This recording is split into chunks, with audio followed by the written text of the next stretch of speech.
This is Atomic Shinobi and today I am going to narrate first part of what if Naruto was captured during Pain Invasion. If you enjoyed this video, please like, share and subscribe to this channel. Now wasting no more time, let's start the story. This was the most horrific scene the village of Konoha had ever seen. Not even 16 years ago, when the demon fox attacked and destroyed almost half the village. The once proud and powerful shinobi village was now reduced to rubble, dead bodies, and a few survivors who were strewn about in terror, unsure of what to do.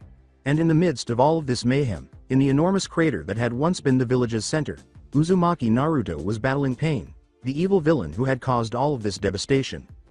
Meanwhile, his shy classmate Hyuga Hinata nervously fiddled with her fingers while watching his fight from a safe distance away from the enormous crater.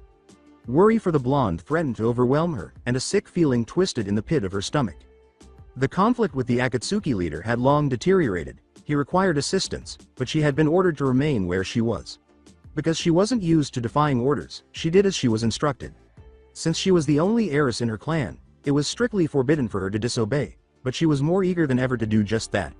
Why? It was that simple. Because the person she loved was in danger. What she was seeing threatened to make her faint, just as she used to, and it felt like she was drowning, raw emotions rushing through her and crashing into her skull with raging emotion. However, now was not the moment to pass out. Now was the moment to act, to defend the person who had always supported her. It was him who had given her the strength to keep going. She needed to take action. She gave her current Hyuga guardian a quick glance. Like her, he was a Hyuga named Ko. He responded with a solemn shake of his head when he saw her worried and inquisitive eyes. He said softly, "Do not interfere, Hinata." Sama, as his teeth ground a little. She quickly realized why when she saw his leg. "You must stay back, he'll be fine. You'll see." Hinata knew it was an act, but he was trying to maintain a strong appearance. His hands were clenched around his dark blue trousers, which had darkened from blood dripping. One of Tsunade's giant summon slugs had failed to stop the nasty wound.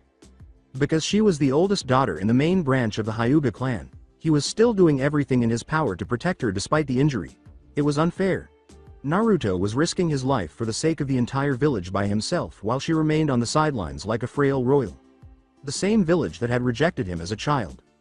It was simply unfair. As Hinata clenched her fist, she turned back to face the battlefield. Naruto had fallen and was not rising. Oh no! The Hyuga activated her Byakugan in a flash. She could see his chakra from the distance between them because chakra veins ran across her face, but it was weak and tainted by another's chakra, Pain's. She winced as she looked closer. He was restrained on the dusty ground by several rods that had been driven into him. She focused and saw that they weren't in any of his vital areas, indicating that Pain wanted to be captured. If no one assisted Naruto and he failed to get back up. She felt the impulse to move once more, but she was surrounded by whispered cautions. Avoid interfering. It was insufficient. Resolve surged through her, bolstering her brittle self-esteem. Even though she had no chance against the S-rank criminal Pain, she had to take action. She needed to relocate. She had to. A hand sprang out and caught her arm just as her foot touched the dry ground as she tried to run. She spun around in a hurry. Her father, Hyuga Hiyashi, looked into her terrified eyes. She gaped at her father's slender, serious face, surprised to see him. His eyes, which were aging from years of internal conflict and nobility, stared at hers with firm cheekbones and pure white eyes. Why was he here when he was meant to be at a meeting outside the village? Father, she stumbled out. What are you doing? He swiftly looked over the ruins of the ruined village, then toward the center where Pain was, his face darkening. I saw the smoke from afar and came right away. I can only assume this is the Akatsuki's doing. She was shocked to hear herself pleading with her father, saying, "Father, Naruto-kun is fighting the head of the Akatsuki. He needs help. My help," at him. Formality was still out of the question. Every moment she squandered talking. No, she gasped at the suddenness of his response. Let someone else assist him. Your main concern is preserving your bloodline trait. Going into such fatal and unnecessary danger is out of the question. Years of training to be a proper member of the Hyuga main branch had hardened her to not question the clan's authority in any way, even if she wanted to protest and run. Yet, dissatisfied, she bit her lower lip. He is in severe danger. Did you say unnecessary? Her father's eyes became stony. It is the Anbu's job to watch over him. Let them do their job and you yours. Even he found his response icy. It is true that he no longer harbored animosity toward the Kyuubi host because the boy had been instrumental in fostering a closer bond between him, Hinata, and his nephew Neji. However, He refused to expose his oldest daughter to the Akatsuki leader. Just look at the village. There is nothing you can do but get yourself killed by the Akatsuki. Was she still that weak in his eyes? Did he need to be so direct in his implication? Hinata felt as though her chest had suddenly collapsed. She was aware that her father was correct, but how does Naruto.kun fare? A tear ran down her cheek as she turned back to face the clearing. Pain and Naruto were gone. A cloud of floating smoke indicated that they had been carried away by some kind of transportation jutsu. She had lost the person who had given her strength and hope. Taken prisoner. Lost. She started crying as the harsh words replayed in her mind. She would have collapsed to her knees if her father hadn't been there to support her. Such inappropriate conduct for a person of high birth. Particularly for the Hyuga clan's heiress. A short distance away, two figures shrouded in darkness were concealed within a fictitious tree constructed of paper enhanced with chakra.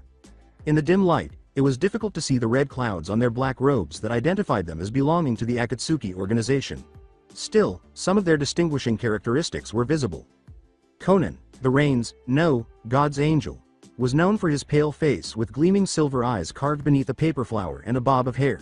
Prior to the cross's top being made of numerous impaling black rods rather than wood, the other figure appeared to be a skeleton. Thin ripples that are characteristic of the Rinnegan were visible in his odd mauve eyes. The six pains who had attacked Konoha had the same Rinnegan eyes. Who had just taken the Jinchuriki prisoner? Conan turned to face Nagato, whose typically solemn face was subtly tinged with anger. You did not need to transport the Kyuubi all the way to the hideout right away. Your chakra is low enough as it is.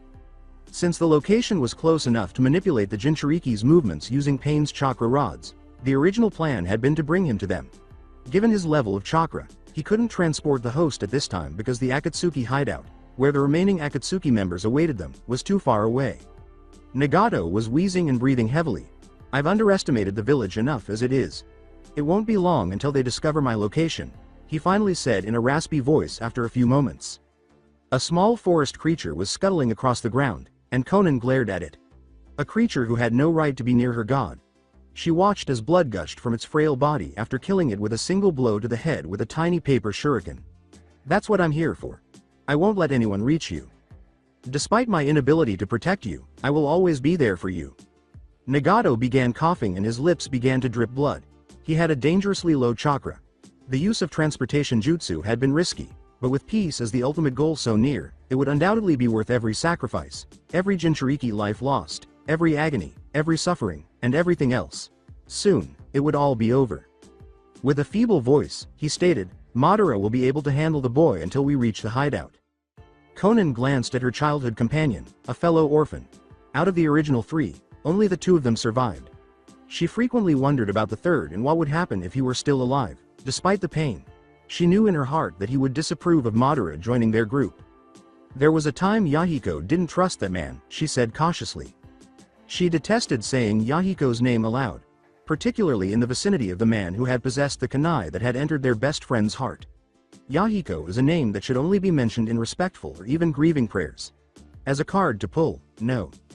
As God's angel, Conan had always tried her hardest to win Nagato over, but recently, like their departed friend, she had grown wary of the man wearing the mask and wanted to let Nagato know it. To get to him in the midst of their buried misery. Madara was unable to comprehend despair. They simply didn't know enough about him. Were they all working toward the same objective? Or did he simply use the Akatsuki and Yahiko's dream for his own amusement? Nagato winced when he thought of that awful rainy day, the man who had made Yahiko make that awful decision to save Conan, who had plunged them all into their nightmare, and who had made Nagato grow up in this new, agonizing reality. Nagato closed his eyes and concentrated on Yahiko's body, which was reduced in chakra due to the transportation. It and the other bodies were nothing but darkness to him. Yahiko's dead. He was unable to fully rest or stir, and appeared to be drifting in and out of consciousness. He was floating in a dense fog of pain where time was incalculable, and he lost both. In this daze, he believed he heard a dull ache followed by a clatter, like metal hitting the floor. Then he lost consciousness once more. He was unable to determine whether this lasted for minutes or only a few seconds. He was actually unable to discern anything. Why? A dull hum of voices soon roused the confused teenager once more. He had no idea who the low voices belonged to or what they were saying. Like all his senses, his hearing was affected by this peculiar state of exhaustion. Then he smelled something that smelled of rust and copper. Blood was the only possible explanation for the smell. What caused that? He slowly opened his eyes halfway and saw a blurry picture of what looked like dark rods scattered across the ground with blood on the tips. His blood. Remembering why that was took him another moment and terrible throbbing pains. Hello. Hurrah. His mind was suddenly filled with blazing images of what had happened over the past few hours. His tired senses gained some clarity when he felt anger boiling up inside of him after the village was destroyed. He needed to locate both Pain and himself. They needed to settle a friggin' score. When Naruto tried to move, his wounds began to erupt in pain. He gritted his teeth and dropped his head back to the floor. For a moment or two, the room spun as colors flashed before his eyes. The fact that he was so weak annoyed him. Oh no. He did not recognize the voice that asked, "So he's awake already?" Another nearby voice murmured, "Not for long." When Naruto's eyes widened, he realized that there were people standing all around him. Tall, and his present low position obscured their dark faces. Their many pairs of feet were all he could see clearly enough to identify them to some extent. They had painted toenails. He could tell right away that it was Kisame, the famous shark. Skinned man he had seen attempting to kidnap him a few years prior, because one pair of feet was darker gray in the lighting due to an unusual skin tone than the others. Akatsuki. He must have been drawn to the Akatsuki's hiding place by Pain. Horrible, he needed to leave. He tried to jump to his feet without saying anything, but as soon as he was on his hands, he was struck from behind, sending him face first back into the rocky ground. Why'd I have such slow reflexes? He titled his face up, put his chin on the ground, and moaned from impact, spitting blood. He was restrained by a heavy foot pressing against his back. Still so reckless, I see, Kisame remarked, laughing wryly.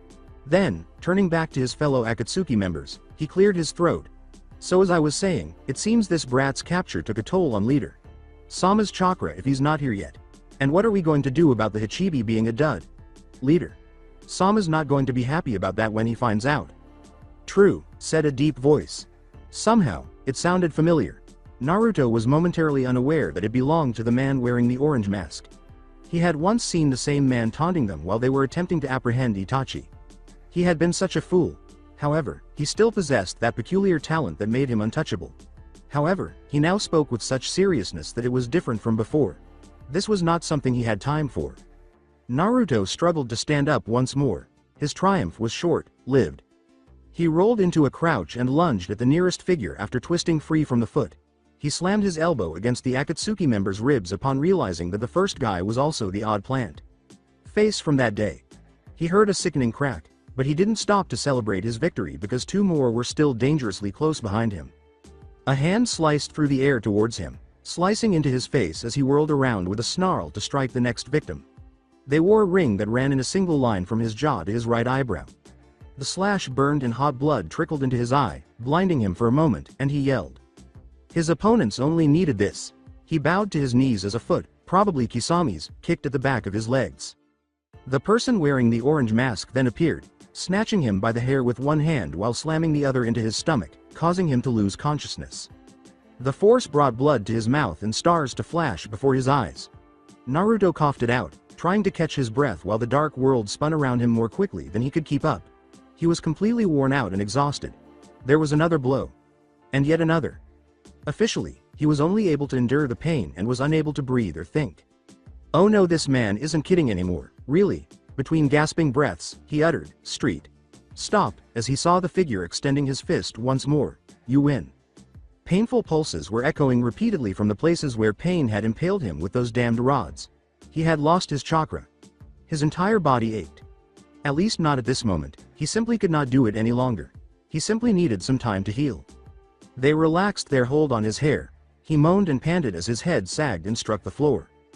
Don't make your capture more difficult than it has to be, Naruto, the figure was saying. Keep down.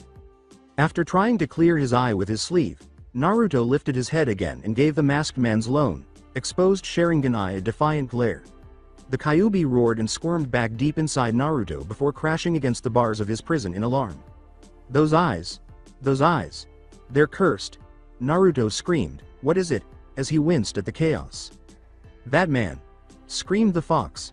It's the same man who used his Sharingan to dominate me 16 years ago. He attacked the village, that man, that Uchiha Madara, using me.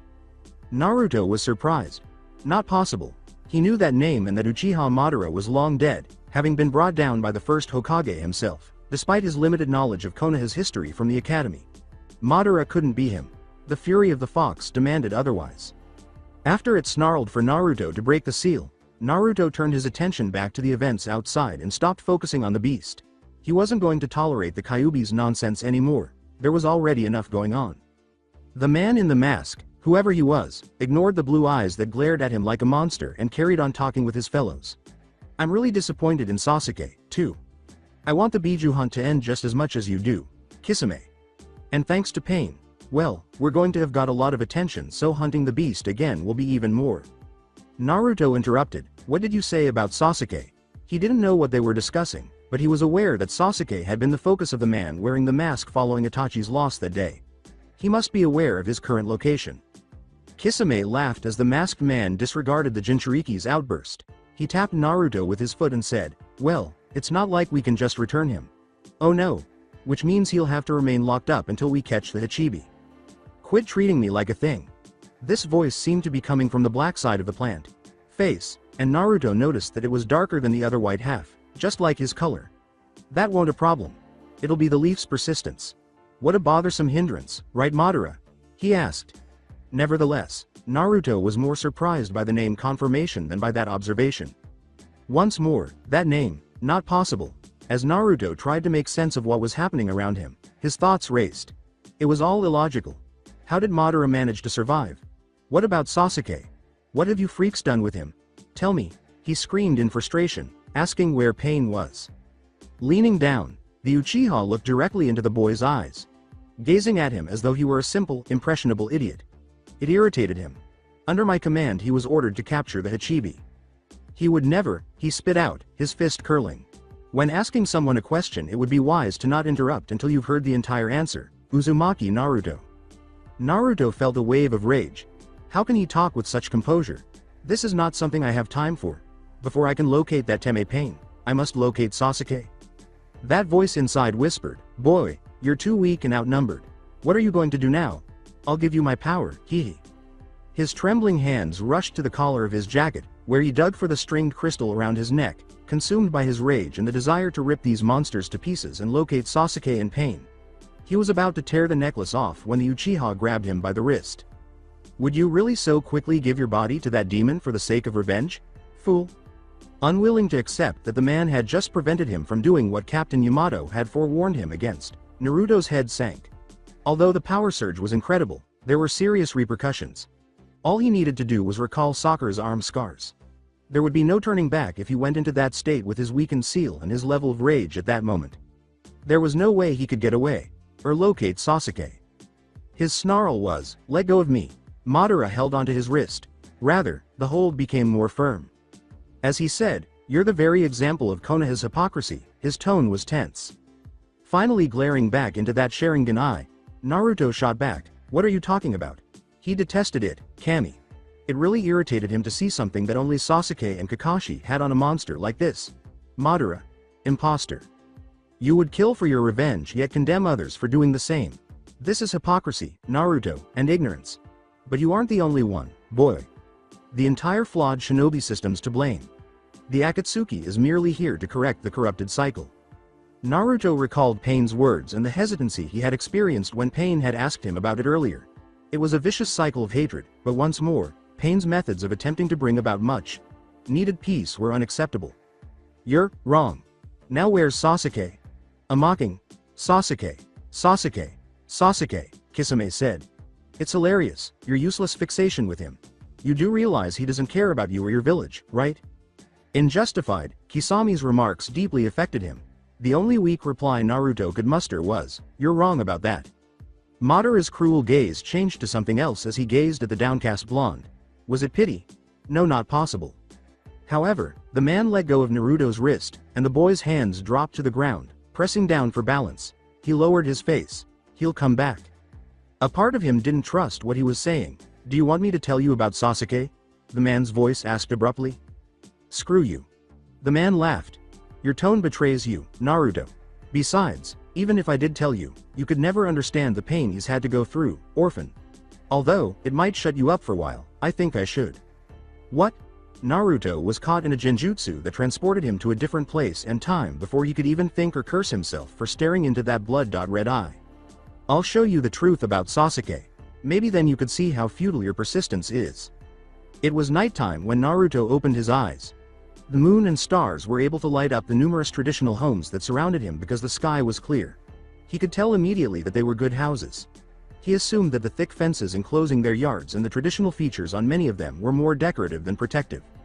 The area where he stood and the street in front of them appeared to be where the nice kids played. Children who were probably in bed by now. A bed. Something he could utilize. He felt the urge to sleep now, which made his body and spirit scream with exhaustion. It was so much so that he didn't even consider how he got here. He didn't want to entertain the possibility that it did. It was quiet here, but he was uncannily reminded of the quiet before a storm. Oh, was that the Uchiha crest on the wall next to him? Why is it present in less?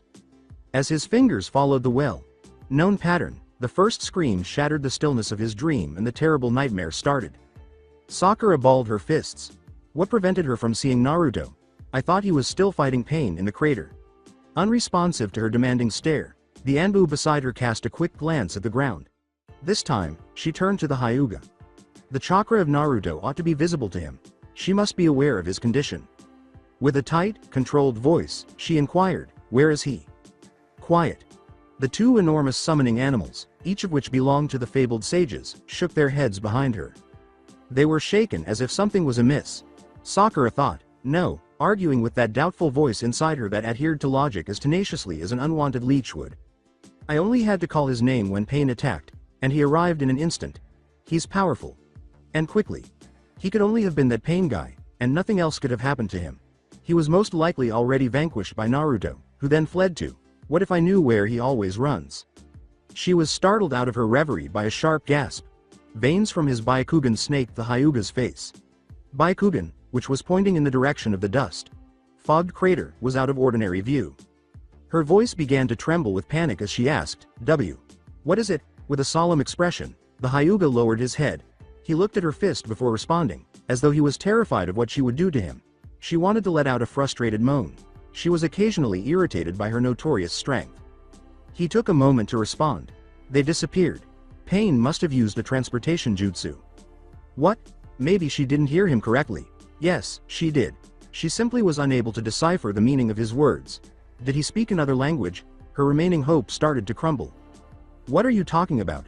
She muttered, her voice being stolen by the disgusting words. This wasn't correct. Down there, Naruto was still there, fighting, gaining victory. I'm sorry to say, but the host has been. It appears Naruto has been captured. The fissure widened and broke into a million fragments. Sakura gave a few blinks. Did her ears mislead her? No one could defeat him. No one could hold him down. Naruto was Naruto. This guy had no idea what he was talking about, damn it. The smoke fog was starting to lift, so she just checked to see if it was true. Scanning the deep, enormous crater that had once been her cherished home, she squinted. She saw nothing but smoke rising, its foul fumes painting the sky.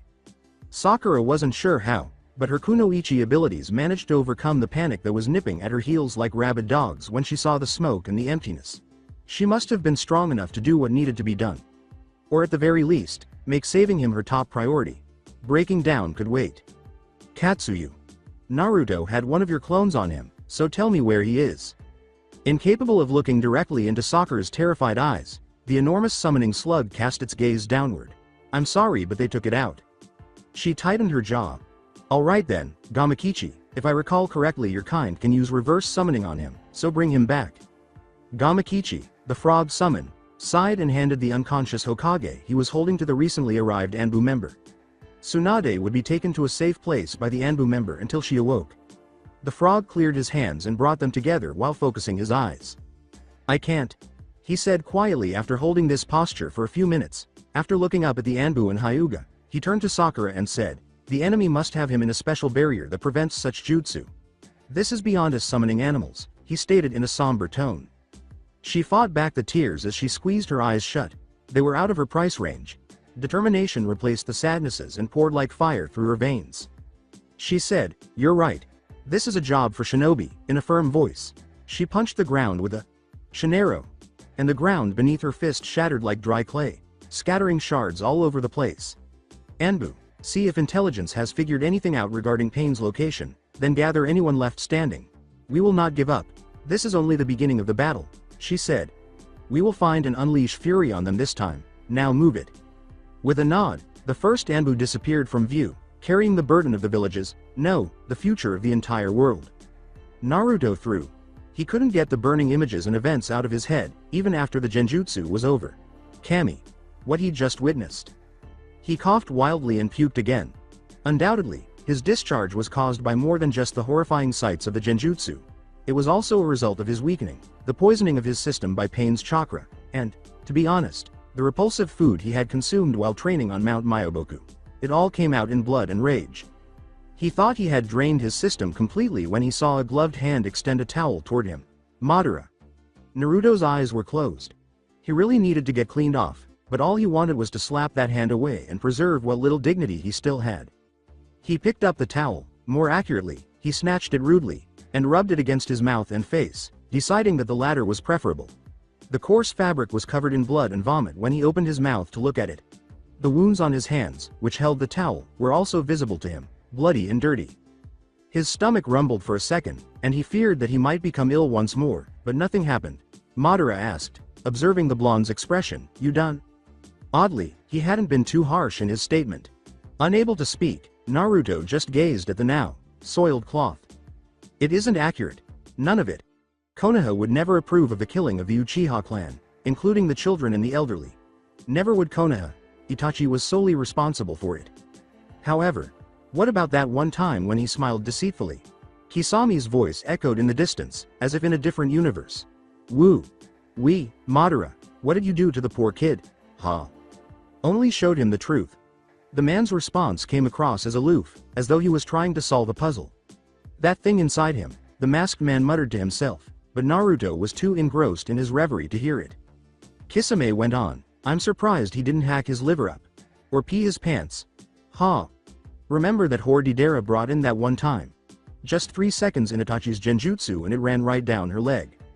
Naruto stayed motionless on the ground, his body numb, as the voice went on. These voices, weighted down, just kept talking. That entity inside of him hissed, you don't belong with them. Leave that place, right now. Yes, I have to go. I'll figure it out later. His trance started to fade and blend with a survival one. I have to get out quickly. Naruto swallowed uneasily and looked around, only moving his eyes as he stayed crouched and held on to the towel. It's likely that the people in his immediate vicinity still believed he was paralyzed or frozen dumb from the genjutsu. That would be necessary for him. He looked around and saw that he was in a sort of foyer, with at least 4 doors leading to what appeared to be dark passageways. Stone lanterns illuminated the interior, which was entirely composed of dark stone.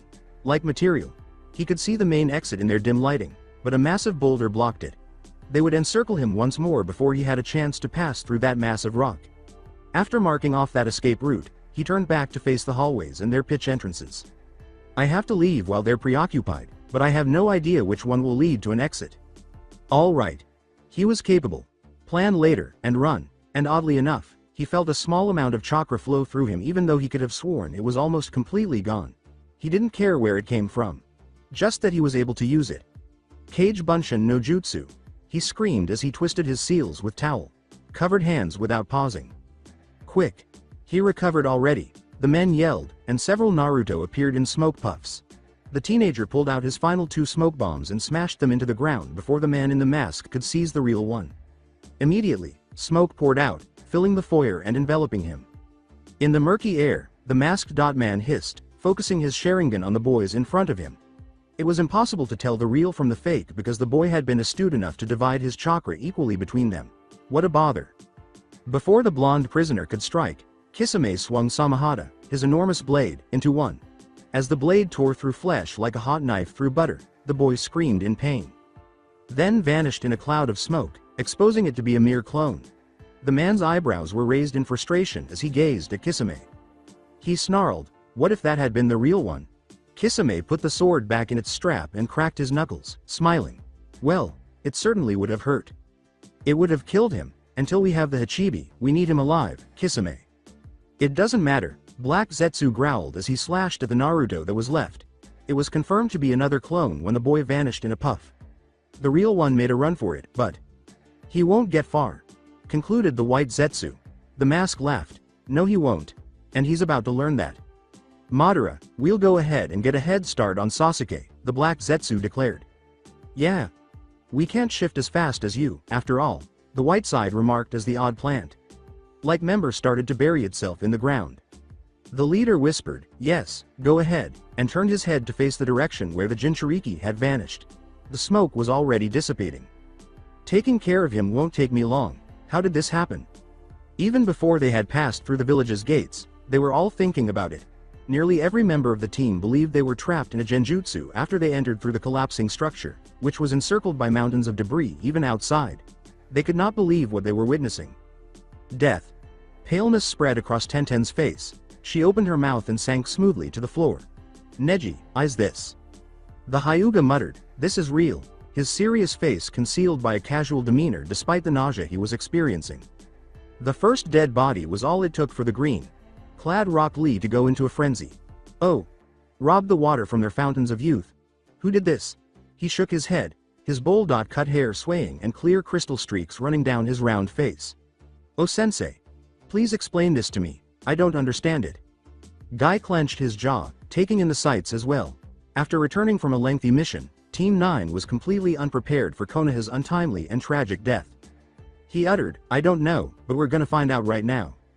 Their sensei ran for them faster than anyone had ever seen him run before as soon as he saw a group of people standing among the debris. Lee and the rest of his team were chasing after him, barely keeping up. Team Guy. The voices of the survivors exclaimed. Sitting near Shizune were Shikamaru and Ino, their fathers, Shiho from the Konoha cryptology team, and an Anbu member. The Baikugan was quick to notice the death of the Hokage's assistant. Or to notice that Shikamaru had a broken leg, rendering everything but his sharp mind practically worthless for the time being. His father Shikaku applauded, thank goodness you're back, and pointed to the team that had arrived. His son grinned grimly as he held onto his injured leg, we think we just figured out where the Akatsuki leader is. Neji's eyebrows went up. Akatsuki leader? Why, and what's going on? Inoichi responded first. Their leader, Pain, just attacked us and took Naruto with him. At the same moment, several Team 9 members cried out, Naruto's been captured. Neji stood next to Tenten and thought in silence while her mouth remained open. A part of him immediately worried about Hinata and wanted to reassure her, knowing that she was undoubtedly finding this difficult, even though he was preoccupied with the troubling issues in front of them. However, there was no time for it. Naruto had to be retrieved. Lee couldn't conceal his astonishment as well as his Hyuga teammate. Really? Yes, Inoichi replied, clenching his fists, and if we're going to go after him we must leave now. Will you come with us, Guy? We need all the help we can get. Guy gave a nod. I will. Neji? The team leader closed his eyes and gave it some serious thought. They wanted and expected them to commit rash suicide. This is the Akatsuki that we are fighting, and they are already accustomed to our attacks and will be anticipating our retaliation. We'll be in a worse position than before. As he considered this, he looked around the village and then at their small group. Even in the midst of this destruction, they had come together just to recover. With a sigh, he smiled slightly. Even though this will be risky, we have the will of fire, which they do not. He could sense the fire radiating off each of them, lighting their eyes with determination that was ready to devour enemies, and their spirits were far from crushed even after seeing their homes destroyed. We will go, he assured me, but first, I'd like a private meeting with Lee. The will of fire was insufficient on its own, regardless of his faith in them and their self-belief, regardless of whether they admitted it or not. Shikamaru gave a nod. It's a drag I can't come, but I can still help from the sidelines. Someone bring me some radios and we can talk strategy. Hurry. He ran as if he were running for his life. To be honest, it did. He took off running. Heart pounding, lungs throbbing, knees about to give way. The task of moving got more difficult with each step. The corridors were dark and deserted, and they went on forever. There are no indications of an exit in any of the rooms, whether they are adjacent or single. It resembled a hellish labyrinth. He could just picture the hideous, twisted demons from myths skulking around the cave. Like chambers, laughing savagely. Oh, he was no longer able to go. He panted like a drowned man rising from water, his back slamming into a wall.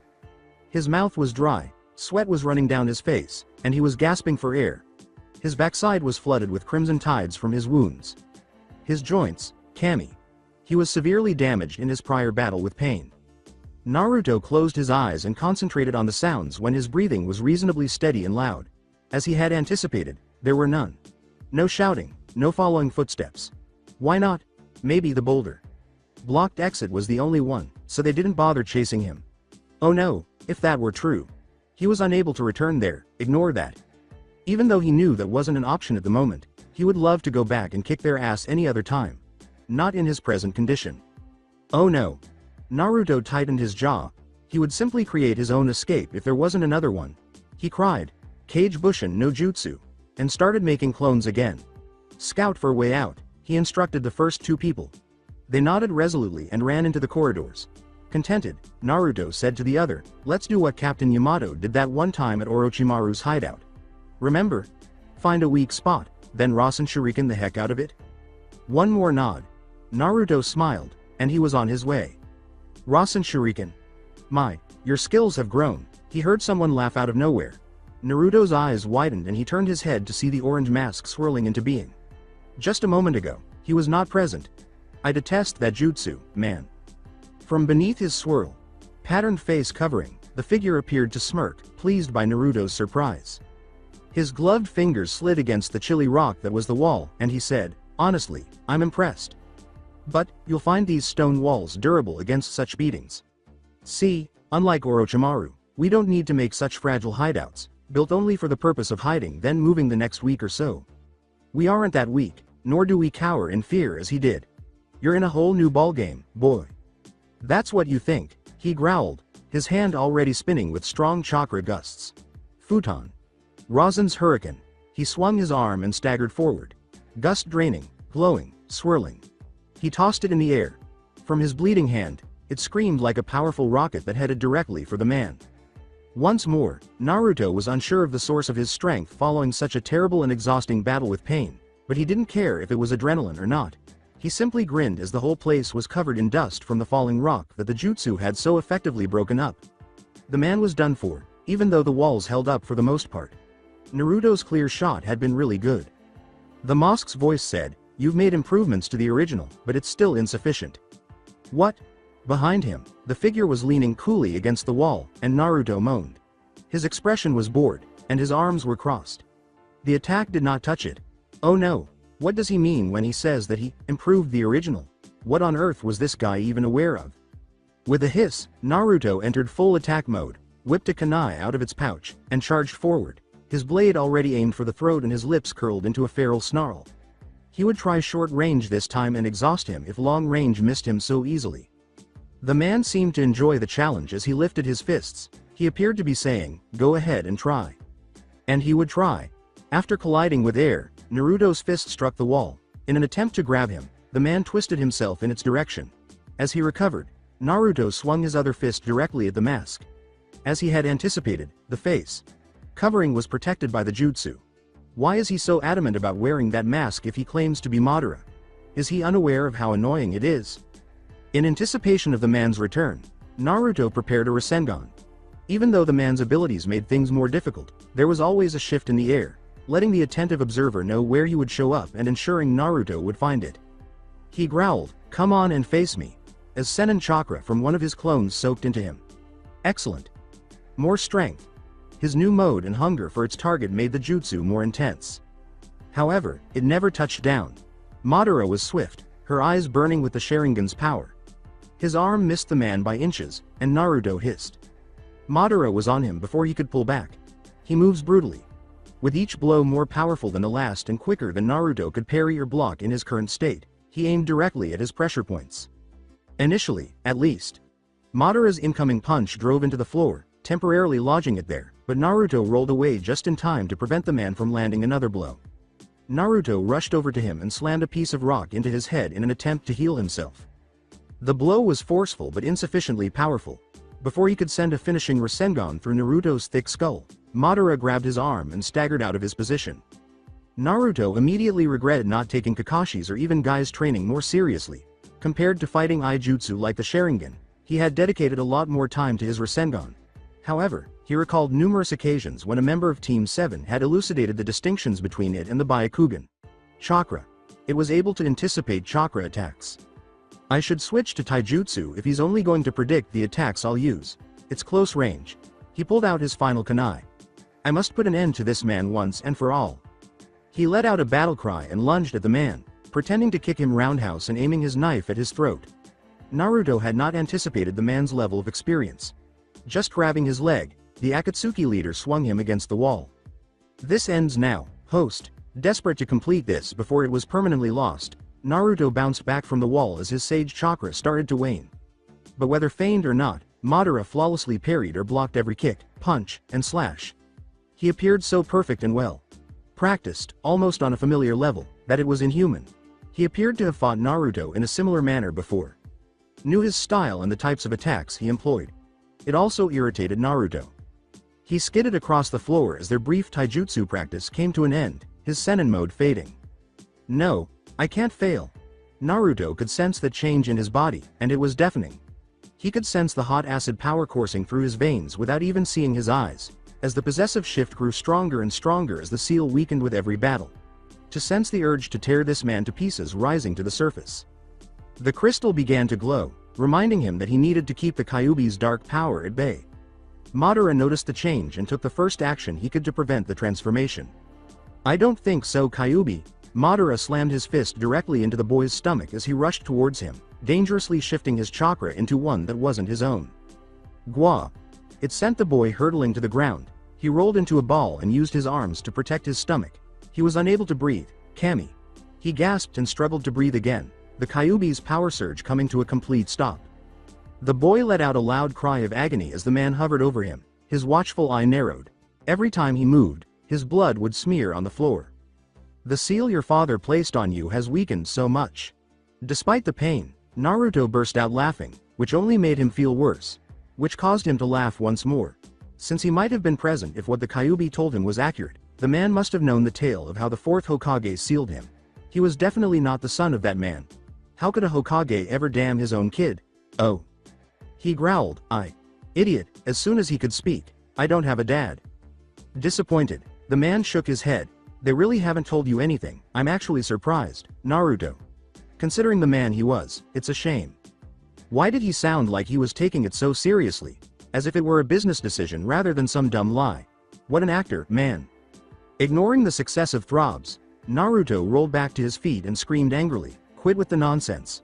Let's finish this. As you wish. Abruptly behind him, the man's hand grabbed his wrist and swiftly lifted him off the ground, flipping him over his surprisingly powerful lean shoulder. With his arm on the verge of breaking, Naruto landed on his stomach and let out a cry. The grip on him forced his arm further into an unnatural locked position, causing a loud pop and agonizing pain even though it may not have cracked. Ah! Dirty cheater. Then, from his position on the ground, his face pressed against the cold rock, he heard words and movements that he was unable to follow. Madara only managed to get Kuro before slamming his hand into his back and running his fingers up his back. He screamed until he was able to control it with moans, but whatever seal jutsu it was, it hurt, sending stinging shots from the touch. Even though the jutsu lingered in his center like icy fire and spread through his limbs, ending at his fingertips, he was not going to give the man the satisfaction of hearing him scream. The agonizing experience, unbelievably, lasted only a second before abruptly disappearing. He croaked, overwhelmed by the sudden and intense weakness that followed. Wah. When he changed his chakra drastically, his clones vanished from wherever they had been. What'd ya do to me? I believe I dislocated your should. No, my back. What did you do to me? Well, he said, straddling the blonde with his weight and resting his head close to Naruto's ear as he sat on him. I simply took your chakra control away. Rather convenient trick, isn't it? What? With a sigh, the man started removing wire from his cloak. When Naruto realized what he was going to do, he attempted to twist away, but it didn't work. His arm refused to cooperate due to his dislocated shoulder. Furthermore, as the man stated, he could not control his chakra. It's just nothing. It had no effect. With a frustrated groan, he felt his wrist being pulled together. They were tied behind his back, regardless of his oaths and squirms. His chakra control cannot be totally taken away by a seal. All he needed to do was relax and sharpen his focus. He should be able to escape the wire if he could call it to his hands. But despite his efforts, the man's assertions were confirmed. The flicker wasn't even that strong. He was unable to even reach for his chakra, much less use it. Frustrated, he pulled at his binds. the ninja wires metal slicing at his strained wrists. The man went on, "That's why it's centered on your back, right around the center of the chakra network, and he was forced to stand up. Or making an effort anyhow. Unfortunately, the con is it sucks a lot of my chakra, and must you struggle so much? Walk, Naruto. Back to Kisame." Naruto growled and let his body go limp, causing Madara to shoulder all of his weight. This time, impatient, the man grabbed him by the bad arm. "I'm tired, and have a ways to go. I'll drag you if I have to, so you might as well stop. Unless you want the other arm dislocated as well." Trying to ignore the pain, Naruto hissed, "Arg, I hate you," as he continued to refuse to comply. "I'd rather save my chakra and not resort to genjutsu, but I will if you continue to be difficult." "Screw you. Your threats won't work on me, now untie me and we'll deck it out, and you can be a man and not hit me from behind this time." Madara's eyes narrowed perilously as he delivered a vicious backhand that sent shockwaves through the hallway. He snarled, "Listen, boy," taking hold of Naruto's chin and making them look at each other. With his cheek burning red from the blow, Naruto tried to protect himself by squeezing his eyes shut. "You are now the Akatsuki's captive. You understand? We have the say over you. You're in a bad spot. And you will cooperate with us or suffer the consequences. Just wait until I drag you to Konoha," Naruto snarled in response. He twisted his chin free and bit Madara's hand as hard as he could, tearing through the glove's material and digging deeper into what should have been a bone. Snapping latch. "We'll see who's in a bad spot," he said. However, there was no blood. He was flung back, knocked over, and the world turned black before he could think about this. As the Akatsuki head threw the Jinchuriki to the ground, Kisame questioned, "Why don't you just take him with you in that dimension jutsu of yours?" The man replied, then proceeded to strip the boy of his weapons and holsters. "Because he can be unpredictable. While he was under genjutsu earlier I noticed a thing Itachi had left inside him. I'm not sure what it does and don't have time to figure it out yet. But I have a feeling certain types of Sharingan techniques could trigger it, and again, time is of the essence." The man couldn't help but think of the time Itachi had, as a precaution, set a trap for Sasuke. He would have perished without his jutsu. It appears that Itachi had also reached Naruto at some point. Kisame laughed, thinking of his former teammate. He'd do something like that but to Naruto? What was the point? After removing everything from the host, the man put it all in his pouch. "I'm not sure, but you're going to have to guard him until Pain arrives." "What?" "Sasuke's failure to catch the Hachibi has cost us time and complicated things. When Pain arrives we'll decide what to do now that we're a Biju short of his time of extraction. The Kyuubi must be sealed last." He was getting ready to leave. Kisame repeated the disgusting question, "Guard duty? I apologize for the inconvenience. I know he'll make for all kinds of trouble, and I'm going to have to ask you to not dismember him in any way." "Why? He'll be less troublesome that way," Kisame said, grinning now, his sword trilling with anticipation and his teeth flashing in a laugh. "On the contrary, Kisame. Cutting a limb proves to be a medical nuisance as it causes severe bleeding. We don't need him bleeding to death before Pain even gets here." Both of them were aware that Kisame had more experience killing targets than preserving them. As he was ready to depart, the headmember recalled Naruto's once-red eyes. That would require action on his part. Yuan. Naruto started to awaken and shifted. He turned to see where he was after regaining control of his senses. A faint murmur of conversation had reached his ears. He paused to recall the identities of the voices. Kisame and Madara. Fantastic, simply fantastic. "Well, good morning, sunshine." Trying to sit up, Naruto moaned. "Shut up, ya stupid shark. I'm back at the beginning again, damn it." No, the foyer wasn't this. He looked like a much more cramped, empty room. There was nothing but a closed wooden door and a few candles sitting around on barrels and crates. He would have thought the door was locked. In any case, he futilely twisted at his binds. When he saw that Madara had a hand pressed to his head where Naruto had hit him earlier, he hesitated for a moment. A tiny bit of pride ran through him like a drop of hope. If nothing else, he had injured the man. At least that had to count for something. Another glove for that hand. The man felt compelled to cover his hands, but why? What did that accomplish? Naruto recalled the brief incident and realized that Madara had tasted something that he couldn't quite put his finger on, but he knew it wasn't the taste of natural skin. Kisame. Not only can he cause trouble, but the seal is a lot more weaker than we accounted for. With his seal we now have the Kyuubi to factor in. Naruto scowled. Why was he so near him? Back off. Tell me he won't hit me again, please, jeez. Like Kakashi used to do. The man's eye closed into what appeared to be a grin. Naruto flinched. and the Uchiha snatched the stringed necklace around his neck and tore it off before he could move back. Hey! Give that back! Let that be an incentive to behave yourself, Naruto, the man said, tossing it to Kisame. You try to dance with the devil inside of you, but you won't make it. It will destroy your soul. Do you hear me? And then all of your words about saving your friend will turn out to be nothing more than pathetic and hastily uttered lies. Furthermore, don't assume that Kisame wouldn't be able to handle it even if you did release the Kyuubi. Sit there and be good. We've already caught 7 beasts, and this one won't be much different. Oh, and let me at least attempt to tighten it a little before I forget. Once more, Naruto felt a part of him wane, his being not as thriving as before, stripped, as Madara pressed his fingers to the Kyuubi's binding seal and spoke in a way that made the black markings on his stomach tingle. As the man withdrew, Naruto snarled, "Screw you," and said, "I'm out of here." The man laughed and said, "We'll see about that." He started to walk away, but Naruto yelled, "Trash!" Madara stopped, facing away from him. The air thickened and the room fell silent. With Kakashi's teachings ringing in his ears, Naruto couldn't help but utter, "Scum." After all, this was a man originally from Konoha. People who break the rules are jerks, but people who desert their friends are much worse. Naruto ducked, fearing he would be struck, but instead of slapping him, the man's masked figure latched his fingers harshly on the boy's jawbone, forcing his face up towards his. His intense gaze made Naruto suddenly relieved that he couldn't see the rest of his face in its intense anger. "You say scum?" The vice grip tightened, no doubt leaving bruises. His voice was harsher than ice. Why did it feel like? Like he wasn't talking to him. He was staring at Naruto's face, but it felt like he was looking past it, seeing someone else. Talking to someone else. To think Konoha breeds such naivety. Everything was ruined by you. Naruto writhed in his grasp before being flung back. Am I a jerk for attempting to bring about peace? Over Naruto's groans, Madara composed himself and said, "For realizing the ninja world's reality. In the end, words have no meaning. Naruto, you will soon discover the truth. The same as Sasuke. And when you do, I'm eager to be there." Sasuke would never. Before Naruto could finish, he was gone, and Kisame laughed at his frustrated groan. Naruto leaned back against a wall and sighed. What was wrong with these people? And that man? Naruto couldn't stop talking about him. Sasuke, the fourth, the seal, and his father, all the sporadic remarks, the strange sense of familiarity. Kisame, too. He glanced at the tall man, a shark-like figure sitting on a crate, watching him warily.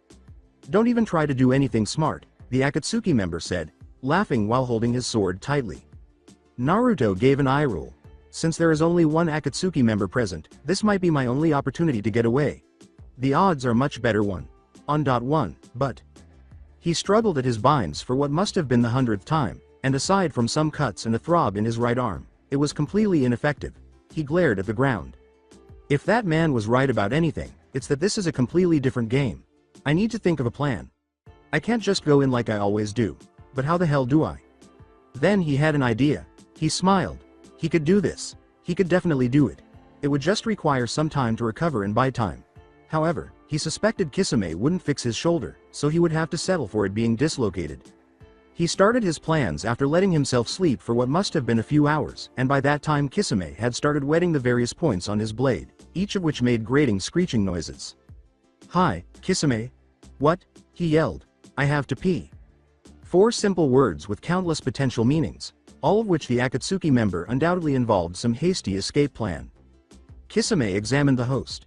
Naruto could very well have just wanted to get himself situated and relieved, but this was the annoying brat after all, and he was literally covered in layers of sweat, blood, and grime. Despite the fact that Kisame's chakra was sealed, the Kyuubi was at bay, and based on the bulge that protruded slightly around his shoulder, the joint there was displaced, leaving him with one good arm with which to fight should he try. He quickly wagered the chances that he could cause any significant amount of trouble after relieving himself. He would need his hands unbound for that, and therein lies opportunity.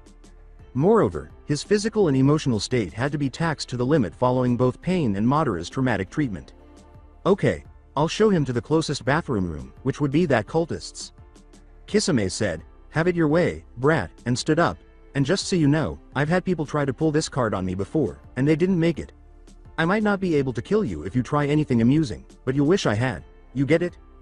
Naruto nodded as coolly as he could, fighting back his excitement. Gotcha. His plans were starting to take shape. Naruto hissed, "Easy there, shark face, easy, and grunted quietly as Kisame pulled him up by the elbow. When he thought about it, Kisame couldn't wait to see how Naruto would react. Konoha shinobi were quite the innocent angels compared to the followers of Jashin, and one of their own had even managed to take the freak out. Kisame gave him a measuring but amused look before dragging him toward the direction of Hidan's old room, which was just next to theirs. Hidan hadn't been touched since he had been felled by Konoha shinobi, so it was impossible to know what was in there now. Kisame had no idea that another Akatsuki member was going to be removed from the field by a specific Konoha shinobi, and by a method no one could have foreseen. When the team rushed out of the gates of their destroyed village, Shikamaru's voice buzzed over their radios, "Okay," adding, "There are 2 high points where the real pain could be controlling his puppets." The 3 stopped and waited for more instructions from the young genius. Guy, several meters ahead of his team, glanced back and forth, examining the hurriedly assembled team, then out, farther out, into the distance, for darkness would soon take its place, and they had little time before the sun started to set from its peaked throne. 2? He inquired. "Yeah, and unfortunately they're in opposite directions.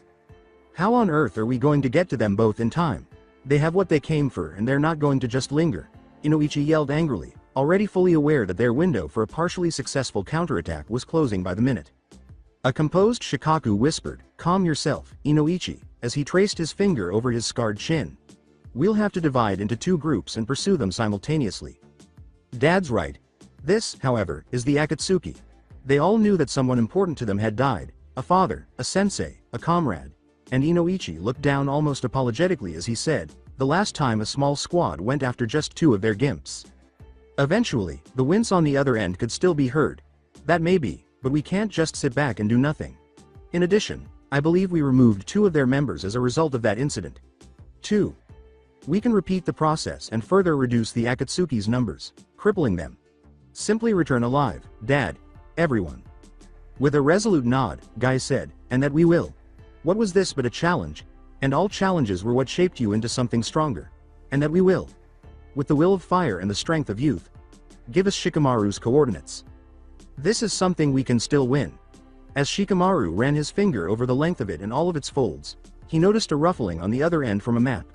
On the hill about half a kilometer south of you, there is a grouping of old trees that could be their hiding place. The other, directly to the north behind the mountain. "Guy, have your team head south. We'll take care of the northern mountain," Shikaku said, nodding. "We must make every effort to strategically and fairly split up our teams while taking cooperation and jutsu compatibility into account." For a brief moment, Inoichi appeared uncertain. He turned to face the younger members of their group. "It'll be all right," Neji assured them. "We 3 may be inferior in years, but we aren't to be underestimated." Guy grinned with pride. "He's right about that. My team's the best of the best, right, Lee?" "Nothing. Lee?" Lee's fingers were clenched on the straps of his backpack, and his round eyes were fixed on the grass. Before he blinked and realized he was being addressed, this seemed to continue for a minute. "Why, yes, sensei," he said quickly, pulling himself out of his reverie. For a moment, Guy gave him a suspicious look. He gave him a pat on the back and turned to face the fathers, concluding that it was nothing. "Very well. Whoever finds them first, wait as long as possible for the other team to arrive so we can all attack them at once. We'll have a better chance that way. But if that's not possible, I will trust the team leader's judgment. Scatter." The group split up on that and flew into the trees. Neji jumped from branch to branch, looking back at his friend in the green for a moment. His sensei was still unaware of the contents of his backpack, which his fingers were still clenched tightly too. Tenten, who was also observing, remained silent but carried on with a stern look, recalling what had happened earlier. "We will go," Neji had declared. "But first, I'd like a private meeting with Lee." The 2 had experienced something. If you weren't in the main area, the Akatsuki's current hiding place was small. As Kisame had mentioned, the rooms were joined, with a single bathroom serving each pair of partners. The entire cave, like halls, were almost entirely occupied by these room couplets, which led to a spider web of hallways that branched out from the main area, foyer, and hideout center. Because the other Akatsuki members' rooms were in the opposite direction, the east wing, Hidan and Kakuzu's rooms happened to be closest to their small closet space of a temporary holding cell. This was because the immortal duo hadn't been the type to be around people and had needed to be closer to the hideouts. Other features. When Naruto asked what those features were, Kisame simply told him to stop talking and move more quickly. Regretfully, Naruto's impaled joints were gushing blood once more, and his arms were in an incredibly uncomfortable position. He dared to look at his captor. "Can you untie me now? I mean, you can't expect me to just pee?" Even though Kisami's glare was cold enough to chill anyone, he took a deep breath and chose to ignore it. It couldn't be much longer now, so he just needed to wait. They were getting close to a door, and he could gain freedom if he played this right. What the Akatsuki members said didn't matter to him. He was leaving. The smell that rushed out as soon as Kisame opened the door almost made him throw up. Foulness. The air was pure and foul. Desperate to cover his nose, he cried out, "Is there a dead dog in here or something?" Kisame laughed. He smiled devilishly as he said, "Honestly, I wouldn't be surprised. Although, Hidan liked stashing humans the most. And they were always a mess." Ew. Naruto cringed as he surveyed the room, making careful notes for a future reference. He examined it as they passed through, noting that the walls were covered in side blades on pegs. The furniture was all nicked by long, thin slices, and everything appeared to be blood. Stained. Blood. His mind went blank as he blinked. Fresh crimson liquid was splattered and streaked across the paper, covering the shoji screen doors. In the panels, shadows danced before falling, leaving only a lone figure. Outside, leaves blowing in contrast to the full moon's brightness and a young boy's scream. He blinked rapidly in an attempt to block out the sounds and pictures and prevent the memories of that awful genjutsu from taking over his thoughts. Instead, his attention was drawn to the next strange thing, anything that would help him forget the nightmare of lies. The graffiti. Said by the scummiest of bandits, and only infrequently at that. Their words were so vile that he had never even seen them recorded before. He abruptly said, "Hey Kisame," noticing a headband resting on top of the dresser, almost neatly, as though it were for display. I assumed there weren't any members of Cloud Akatsuki, but that's the cloud symbol. Even though he knew the answer, he asked the question because he felt something stirring inside of him. "What's that from?" Kisame looked in the direction Naruto was indicating, and then he burst out laughing. "That too. Tailed kitty Jinchuriki, I believe." He performed his little ritual on her before turning her into leader. "Sama." "Ha." Leader was ticked about it, we all were. Took us even longer just to get the ceiling over with. The sight made Naruto's stomach knot, and he closed his eyes. Terrible. That poor person had to endure the torture of that psycho in addition to dying. Similar to Asuma. A weak whisper escaped his lips. Monster. How many had been sadistically killed by Hidan, and retained as awards? Oh no. "Huh, what was that?" I said. He was forced into a bathroom, which was unpleasant but not as bad as the previous occupant's room. Once inside, Kisame pointed the knife around, cut the wire at his wrists, and retreated. He uttered the words, "Look, Naruto," slowly, as though he were speaking to a 4-year-old. "There's nowhere you can run here. Understand? So get any of naive thoughts of escape out of your mind." Nevertheless, Naruto surveyed the restroom as if he owned the space, thinking quietly. Another door, no window. No bars. The sink is. Kisame went on with his directions. "You'll get yourself situated, then it's back to where we were. No funny business, kid." Putting his hand on his injured arm and rubbing it, Naruto sighed in defeat and muttered pathetically, "So you're right. It's not like I can do anything like this anyway. Now leave, please." The knob clicked, the door closed, and someone laughed, from the outside, locked. "You got 3 minutes before I come in, whether you're done or not." Once more, Naruto's gaze shifted to the sink. Then, for the final time, Kisami's voice emerged from the wood. Although Naruto was not yet aware of the reason, his words would follow him for the rest of his life. And as for him being a monster, aren't we all? Fortunately, the young shinobi discovered the right spot first. "There it is," Neji said into his radio as he scanned a fake tree with his Byakugan. Activated eyes.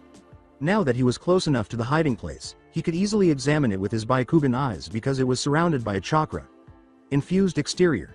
However, the adults would discover that the Akatsuki's constant shifting of their chakra frequency had made tracking it from a distance agonizingly annoying. Even after Neji gave them the precise coordinates, they were already far enough away from Team 9 that it would take valuable time to get there, making it even riskier for the young team. Tenten, a little farther away than Neji, responded, "Right, on her end. What first?" "Hang on," he muttered as he examined the area more intently, his body concealed by the surrounding bushes. He briefly believed he had caught a glimpse of faint movement. His breath caught as something abruptly wrapped around his leg, forcing him to narrow his eyes in order to concentrate. He was surprised to see what was latching onto him when he looked down, his hand already extended to swipe the assailant away. Snaking viciously at his limb were numerous pieces of bright white paper. What the? He yanked himself away from the sheet of paper. It seemed completely ridiculous that he was fighting without something as weak as paper, but it turned out to be stronger than he had anticipated. He had to summon chakra to his hands in order to tear it off, and it stuck to him more firmly than duct tape. What is this? He ducked. From above, something was flying directly at him. He had ducked just in time because of his bloodline trait. The projectile struck the tree hard enough to adhere. Neji gaped at it, anticipating a steel weapon, but what he saw was not a normal weapon. Once more, it was paper. Then he understood what was so powerful about the paper. It was all blazing, aurated in blue. In other words, chakra was being infused into the paper that was being used to attack him. Similar to the tree. In other words, this individual was the one who was hiding. Whispering angrily into his radio speaker, he pushed the button and said, "They know where I am. Initiate the attack immediately." There was no way of waiting for the others. "Gotcha!" exclaimed Lee. "Give me a few moments and I will be there. Although, what are we dealing with?" Neji jumped out of his position and crouching on the ground. "They're fast and they attack with paper." Lee yelled, "Paper!" with skepticism. Tenten was equally skeptical. "What kind of attack is that? You sure you're not mistaken, Neji? Could they be special seals? Or some new kind of weapon? Perhaps some flexible? Yes, I'm sure, but don't underestimate it. It has the same force as a kunai. Lee, until the attacker shows themselves. Your full speed should suffice to dodge their jutsu. Still, don't give it a chance to wrap around you. We need you to attack them close range with me as soon as you can. Tenten, stay at a long distance from us and prepare a scroll with as many weapons to counteract theirs as you can. We'll need cover. Gotcha. All right, then. All of a sudden, a flurry of paper stars shot in his direction, their tips blazing in the sunlight and targeted his vital points. He swung his palms and cursed. 8 trigrams. 60. 4 palms. He used his moving hands to create a barrier, and the projectiles bounced off it until none more came and he spun to a stop. He looked in the direction from which the paper weapons had originated. He saw a figure this time, a woman from Akatsuki, glaring back at him. Examining him carefully. Given his defensive prowess, she is probably already formulating her strategy. Nevertheless, he studied her. Given the piercing beneath her lip, she is undoubtedly suffering from pain. She spat out, "You would dare attempt to stop God's plans? You wretched child." She raised her arms, releasing hundreds of sheets of paper from her limbs as if to validate his deduction. She appeared to be composed entirely of the delicate yet perilous sheets. Then, like an angel's wings, 2 wings appeared and spread out from her back. In the gentle fist position, Neji lifted his own arms. He smirked as he caught a glimpse of Tenten and Lee. A shiver of pride, even excitement, went through him for no apparent reason. He's no god. Naruto hurried to the sink and filled it to overflowing with water as his first action. He tried his best to wash his hands after splattering the liquid on his face and neck. As he did so, he grimaced, knowing that the pink and all the red there would not go away. The damage was extensive, and ever present. What was happening? Both the chafing at his wrists and his hands, which had been impaled all the way through, had closed up somewhat, meaning they had healed somewhat, but they were still gaping. By now, such things ought to have been totally removed. Hours must have gone by. Had they not? Like himself, his sense of time was completely messed up. He kept wiping his face and whispered, "Why am I not healing?" Perplexed, he looked into the sink's reflection of water. There was no mirror. Only a patch of space indicated that one had been there at one point. The minor scrape from earlier had also not healed.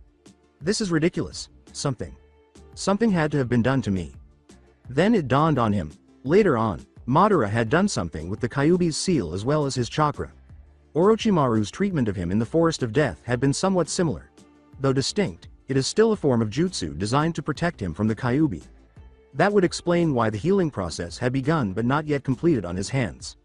So, I'm really on my own, just like any other person, until I figure this thing out. He scowled. This did not sit well with him. Not at all. Well, there was nothing he could do now. Sakura or Tsunade, assuming she was still alive after using up all of her chakra and jutsu in that way, would simply have to look at it later. He gave it some serious thought before finally letting himself go. He hadn't been lying when he'd told Kisame he needed to urinate. The doors were the only means of entry and exit. He tested Kakuzu's bathroom door after he was done, but it didn't work. Locked. Oh no. Hey, you bout finished up in there? Outside the other? He was on the verge of panic. He could probably kick in the other door, but before Naruto could run into the unknown once more, Kisame would notice and the shark would be on him. What was on the other side was unknown to him. And he would prefer to have at least one advantage if he had to battle Kisame at this pace. If only he could get back to Hidan's room. It was all he had. He was an enormous brute, tall and wide. Naruto? He was confident that he could fight hard in a normal situation, but now, because of the earlier trials, he was still weak. One arm was so painful that it was impossible to move. But there was nothing else he could do. His best bet was Hidan's room. However, time. He yelled, hang on, I gotta do number 2. Because he needed a little more than he realized he had. TMI, kid, and done or not, you got 1 minute.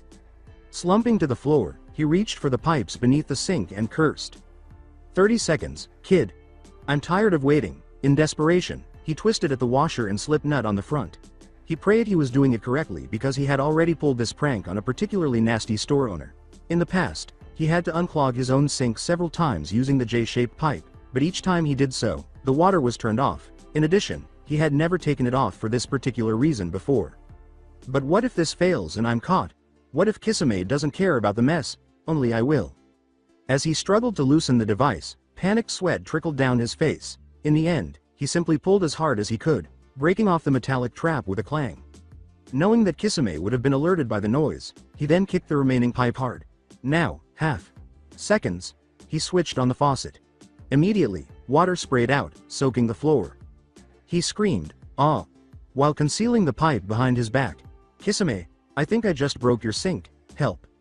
The cold, curved surface made his fingers clench. Right now. The door slammed open, and Naruto was pleased to see that the lock had broken. Through it, Kisame came very angrily. "You idiot!" he yelled, pushing Naruto aside until he hit the now wet ground. "Look at what you've done. I ought to use you to dry the floor." It wasn't working. Naruto yelled defensively as he scurried to escape the rapidly engulfing mess. "Geez, I just wanted to fix it." Kisame laughed. "Stupid kid." Without even turning off the faucet, he knelt down to inspect the pipes. He inspected for just a moment before starting. "Where's the..." After removing the J-pipe from behind his back, Naruto gave the man's neck a forceful slam. Kisame collapsed. He was only stunned, not unconscious, and was already pressing his palms to the ground.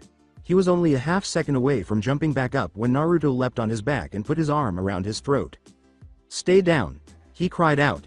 Naturally, Kisame thrashed. "I knew it," he said, rolling onto his back and swinging himself upright while bearing half of his weight on Naruto. Despite his groaning, Naruto was able to secure his latch around Kisame, who then tried to pry him free by tearing at his arm. However, he was fighting for his life, doing everything he could to stop the man's oxygen supply. In the midst of the chaos and the slick water, Naruto managed to clap Kisame's ear, which caused him to lose his balance. Then, Kisame was falling to his side, but this time he managed to twist himself just in time to slam almost all of his weight into Naruto. Though he thought he heard his own ribs crack from the impact, Naruto was unable to scream due to the crushing pain and could only groan. Despite this, he held even tighter, his legs stubbornly encircling the giant's torso. "You brat," Kisame snarled as he pressed closer to Naruto. He pressed his back against the wall to emphasize his statement. "You want to seriously play this?" "Oh, I'll play, but it's going to end with you damaged." This time, Naruto's ribcage crack was unmistakable, and his cries and hateful echoes filled the room. Naruto spit out, "I don't care, I'd rather be damaged than broken." A playful smirk pursed Kisame's lips. "So be it, brat." The woman quickly made 2 clones out of the paper, and they are now attacking his teammates who are farther away from him. In a desperate attempt to follow Tenten and Lee, Neji's head whipped back and forth. In addition to the clones, thousands of sharp weapons were attacking them from all sides, making it difficult to keep up. There were so many that they appeared to be dancing in a snow-covered forest. These flakes, however, were far from delicate. While Tenten was jumping around the trees and continuing to hurl scrolls and knock out most of the weapons with her own assault, Neji swung his palms at the paper stars. Neji and Lee only had enough time to move against the others because of her assistance. However, Neji knew she would run out of energy if she continued. In order to avoid being caught up in the fierce storm of the Akatsuki member, they had to remove the original quickly. Neither of them was succeeding as well as Lee, who was meant to be his backup in that regard. Yes, he was quick, but even with Tenten's protection, he slowed down significantly when battling so many weapons at once in a forest. Neji yelled, "Lee! Behind you!" Tenten to the left, as she saw paper clones approaching them from the tree's cover. Both, anticipating the attack, positioned themselves to protect themselves. They removed the paper clones with ease in a few simple movements, and they vanished before they could detonate. The real one began to circle around Neji, staring down at him with intense scrutiny. Shampoo and an odd smell that Neji recognized as the metal of Pain's rods were carried by her hair, which blew slightly in the wind. She started, "Those eyes of yours, Neji," hissed Shikamaru over the radio. "You're going to have to find a way to capture her alive." He nodded in his head as he lifted his hands in her direction. Shikamaru would have realized long ago that she was a potential bargaining chip because she was clearly valuable to the Akatsuki and its evil leader. "You said she attacks with paper. If my sources are correct, she is directly linked to a megacure where Pain comes from. According to the reports Tsunade filled, she was formerly a pupil of Jiraiya's, along with Yahiko, Pain's head body. The final message from Jiraiya, Yahiko, and Pain. Is that tree still home to the real Yahiko? The only way to know was to ask. She was clearly not going to allow them to pass, so he defeated his guard dog. She lifted her arm above her head and called forth a massive horde of paper stars, saying, "You cannot stop God's design, but still you're so troublesome. I can't have that, young one. No, I will not have that." She launched them straight at Neji. Tenten was engulfed by what appeared to be a tornado of shuriken, but not before he lost the opportunity to use his jutsu and winced as dozens of paper stars sliced into him like flying knives while he was frantically trying to reach Neji while the ground beneath him was constantly rupturing. Swinging his palms to try to ward off the rest, he gritted his teeth and forced himself to concentrate entirely on himself. Under Tenten's net, Lee would have already reached him and struck her with his own lightning. Fast, if not faster, attacks if hers hadn't been so widespread and swift. However, the separation of them was precisely what she desired. And it was working. She would win at this rate. "Neji. Are you alright? My dad should be there any minute. Lee, you've got to get to the real one." Shikamaru called his name again, not getting an answer, he swore. Neji blurted, "He's preoccupied," and ducked behind a tree. He disregarded his body's numerous slashing pains. Her attacks are extremely long range. She's not giving him any chance. Shikamaru cursed once more. If only he could use his shadow jutsu to be present. With a sigh, he took the only action available to him. Contributed his thoughts. "She's attacking all of you at once, right? That's 3 opponents versus 1 mind. Besides 1, the rest are distractions. Play off that. So, use Lee and Tenten's separation to my advantage? Isn't that more dangerous?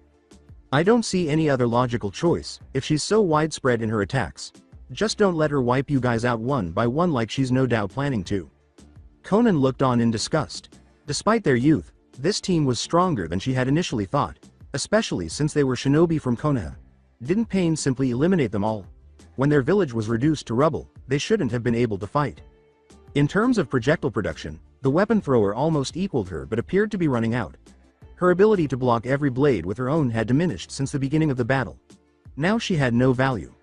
The boy with the eyes was clearly of Hyuga ancestry, but the round-faced one was quick but not flawless. A prodigy, obviously not as good as the Akatsuki, but still. They just kept going after losing so badly. Where did they get the strength to defend themselves? Were they truly so invested in one individual? Why? A village had never used so much force to save its own Jinchuriki. Never. Suno had made an attempt with Gaara, but not as quickly or to the same extent. They knew it was suicide, didn't they? Suicide. Then she realized how much his eyes disturbed her. They were simply like. She appeared to be preoccupied when Neji swung his palm at her. To dodge, she swiftly spread out in a flurry of paper, but then she solidified. She hissed and swung her hand, first hitting Neji's eyes and then his ear, tearing out his radio earpiece. Before she swung her hand at him once more, the radio broke in her grasp and fell to the bed on the forest floor. "It's over," she exclaimed. She grabbed his wrists as his hands automatically moved to shield his face. Paper encircled his arm before he could break free of her hold. Not just any paper, either. Bombs made of paper. With a voice as cold as ice, she snarled, "Make the slightest movement and I'll blow your arm off." Suddenly, Kisame pushed himself up, lurching so hard that Naruto flew off him and hit the floor with his stomach on top. He moaned and pushed himself, until Kisame slammed his foot on his back, that is. As he tasted blood, he exclaimed, "Ah, you're going to kill me. I'm too important to moderate to kill, remember?" Kisame let out a loud laugh. Naruto barely made it an inch before Kisame swung his large hand and slammed his face into the damp floor, saying, "Ha? We both know you can take a hit. Or a few." Trying to pull his face away from the water so he could breathe, he coughed. Trying to crawl away, I don't think so. Naruto was seized and pulled together violently once more. Tied. Too breathless to speak, he groaned in displeasure. After making his point, Kisame stepped aside to give Naruto some breathing room. You're not leaving, brat, so stop resisting. He coughed, almost choking, and red swirled into the wet floor. Despite his condition, Naruto collapsed after attempting to get back up. The member of Akatsuki laughed. Oh, you won't be getting up, at least not on your own. You're too injured to. I'm making sure to that. I told you you'd regret it, didn't I? He was able to drop to his knees this time, but he was still stooped. He clenched his fingers behind his back. He muttered, "You can't do this, Kisame," his voice trapped between sore pants. And why not? Because, using the sink's edge as support, he raised himself even higher. If only he could stand. Kisame grinned and crossed his arms. Go on. Because, Naruto inhaled deeply. And like he was on a water slide, he slid across the flooded floor, passing directly beneath Kisame. Reaching down, Kisame swore, but it was too late. Because of all the water that had been released from the sink, Naruto was already on the other side, out the door, and into Hidan's room. Furthermore, he was rushing for one of the blades and cutting his bonds with its edge. Kisame was unsure of how to react, whether to laugh at the twerp's small plot or to moan in frustration. Slinging a massive scythe from its wooden, pegged perch, Naruto snarled, "I'm not giving up, no matter how hurt I have to get." He noticed that holding the sickle one-handed was awkward due to its weight contrast with the staff, but he held it as firmly as he could. Kisame was indicated. Kisame came out of the restroom with a menacing smile while Naruto stood resolute, before his samahada. The twerp believed it mattered if he was separated from it, as if he had some chance, after he had tossed to the side before going into the bathroom. How adorable. Kisame clapped and shook his head. Well done, brat, well done. How much of that had he actually planned, or was it just luck or coincidence? But still, he began to weave seals with his fingers. Careful, pup, Naruto urged, cutting him off. The small space we're in, you could accidentally kill me with your long-range jutsu. His smirk broadened. And your master Madara wouldn't want that, would he? Kisame stopped and shrugged. You're right about that. He gave a knuckle crack. Then again, I don't need them to take care of you. Let's play. Numerous paper bombs were brutally placed over his arm. Make the slightest movement and I'll blow your arm off. Neji gave a scowl. Why haven't you already? Call off the attack, now. Or I'll do it. I'll kill you, then your teammates. What had happened to her? Did this seem like an odd attempt at sympathy? Go to hell, he spat out. And take that god of yours with you because we won't give up until we have Naruto back. Her eyes narrowed as she cast a cruel glance at him and then off into the distance. She must have sensed the chakra of the opposing team by now. In just a few minutes, they would arrive. She hissed, now glaring back at Neji. What is he to you? She said with genuine conviction, the Kyuubi is just a tool. One that is essential in bringing peace. In your hands he will only bring eternal death. Now call off the attack. Or have you not seen enough death today? Many trees appeared to burst on cue, but they hadn't. They had just scattered across billions of paper strips. Tenten screamed somewhere inside it. Tenten. He gave a shout. This woman had diverted Neji's attention during their battle by rigging the forest with more fake trees and traps. This place is practically hers. He wriggled out of her hold and slammed his free hand into the woman's forehead. Once more, she vanished. Neji tore the paper bombs from Tenten's arm and ran in the direction he had been before she could reappear. He discovered her unconscious on the ground. She and her clothing were covered in numerous cuts, rips, and blood puddles. Her scrolls lay, torn to shreds, beside her form. Not usable.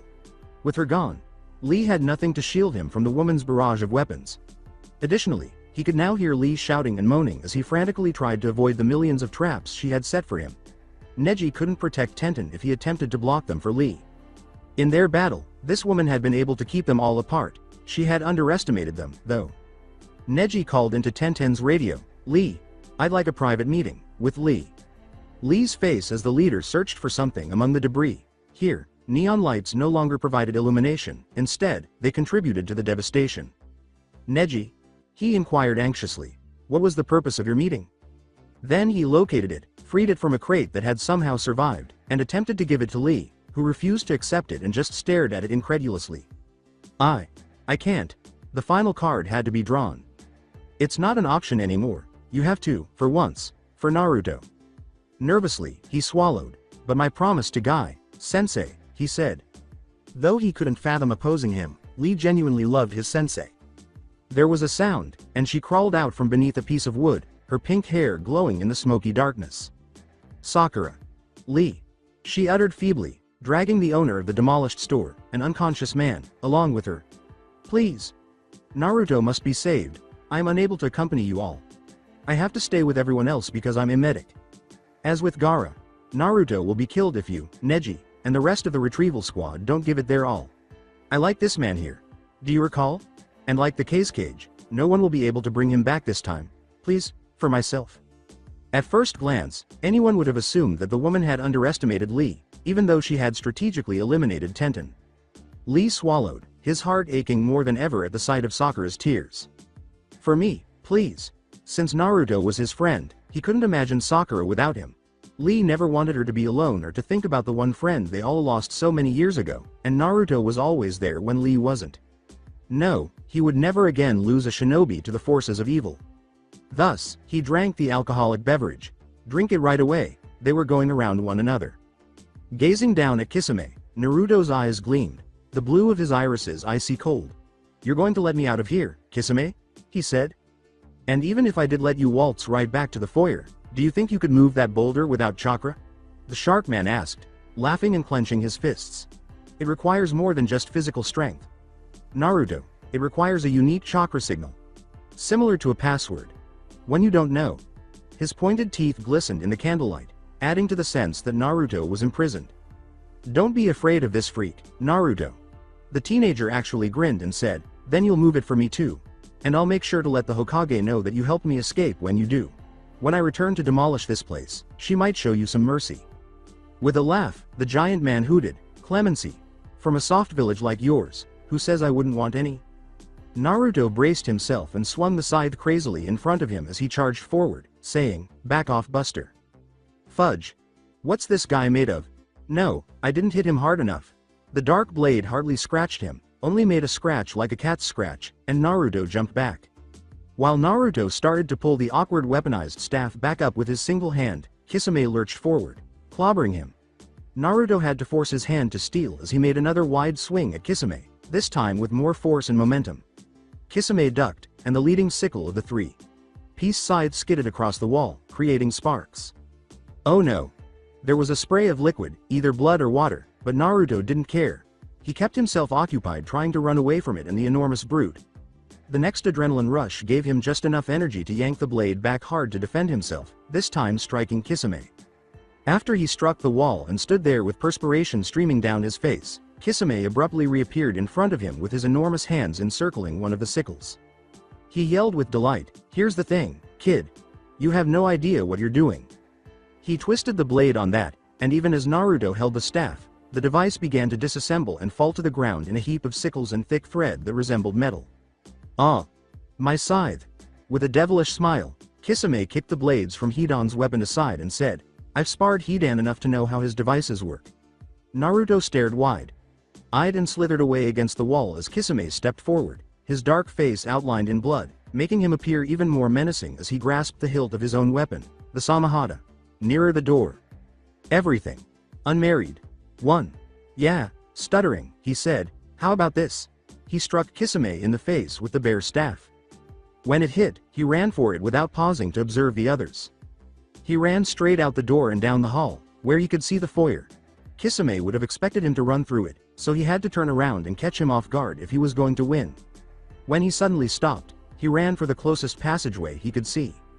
It's a barrier, he thought, examining the figures hovering before him like a wall.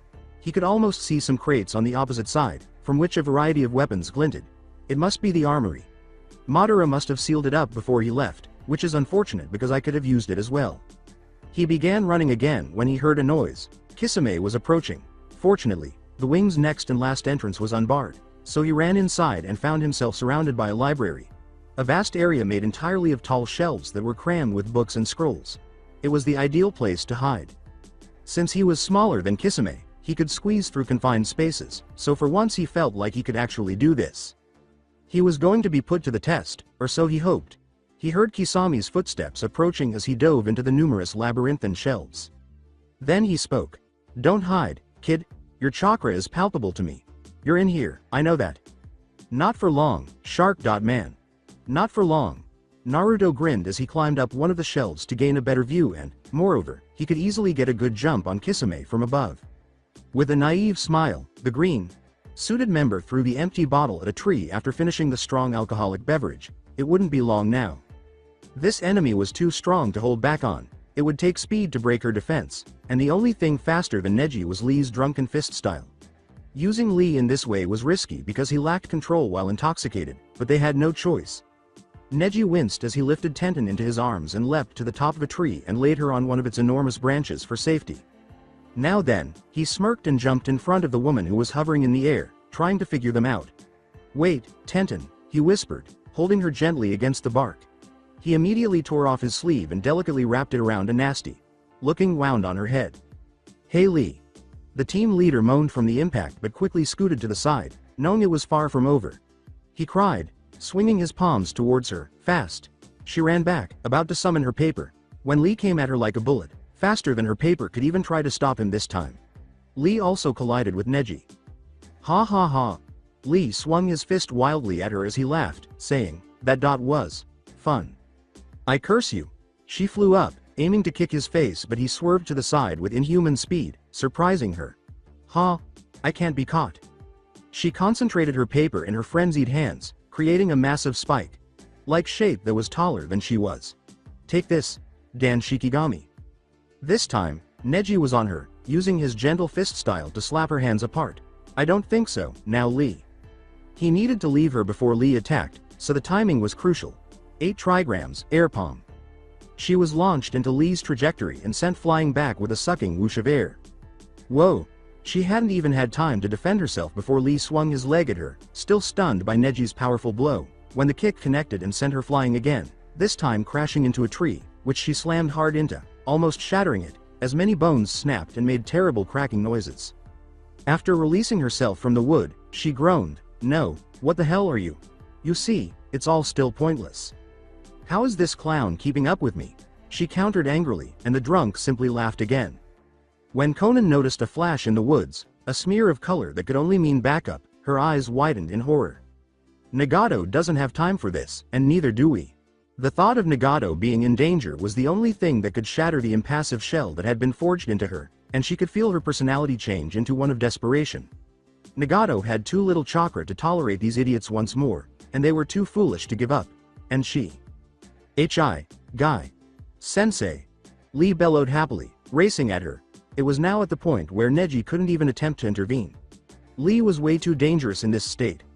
Those few times he had got drunk when he was younger had proven that, and he'd only gotten more so with age. "I'm doing it. Yes. Simply do it. Go for it." Neji gestured to Guy. A moment later. "Hey Lee." From a distance, Guy's voice echoed. "Dan, get Guy, we need her alive," said an enraged Inoichi. "Put an end to him." Even when intoxicated, this was still the Akatsuki, and Neji's fingers clenched as he watched the scene. The woman's eyes appeared to be filled with fire. "No," she hissed, "stay away. He's weak from the battle with the Kyuubi, so stay away from him." However, Madara. She was filled with rage at the idea of Konoha's top criminal.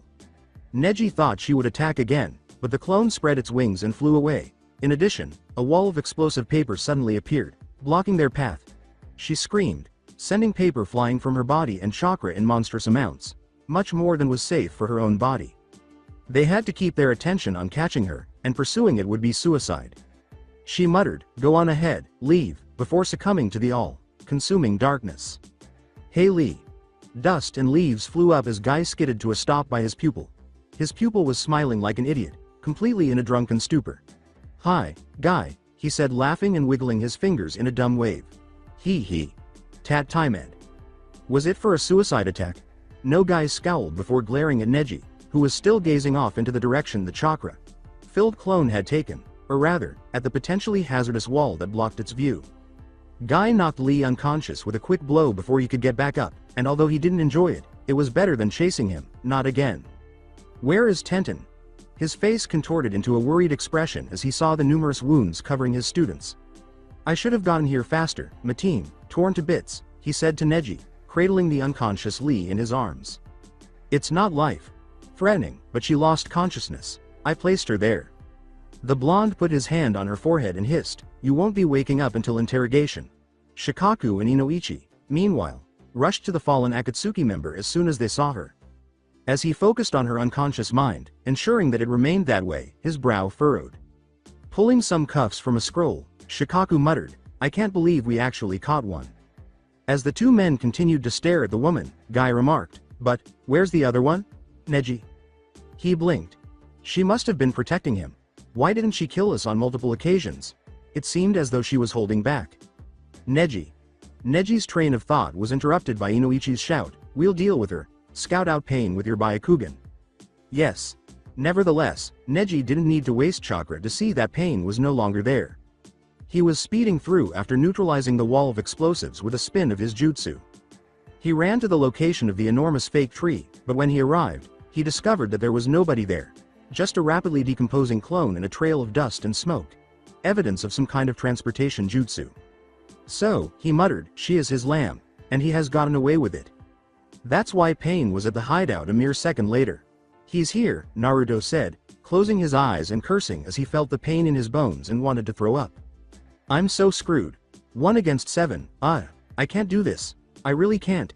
He felt a surge of helplessness that threatened to overwhelm him. He could not give up, though, even after hearing him talk to Kisame and sensing that O.So. Vile chakra entered the library. That temptation was stronger today than he had ever experienced before, but he had to resist it as he always had. "I'll have to leave this place covertly since I can't fight them both. If I can get past them, I'll make it." "Why hasn't the sealing ceremony started yet, Kisame?"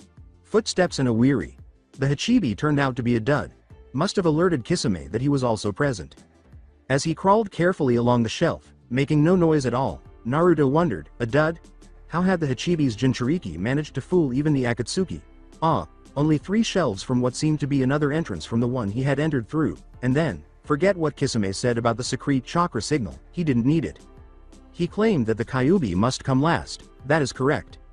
He held his breath, crawled slowly on, complaining that he was leaving a foul, smelling blood trail behind him, and descended stealthily, with only 1 shelf now separating him from the exit and 3 from where Kisame was speaking.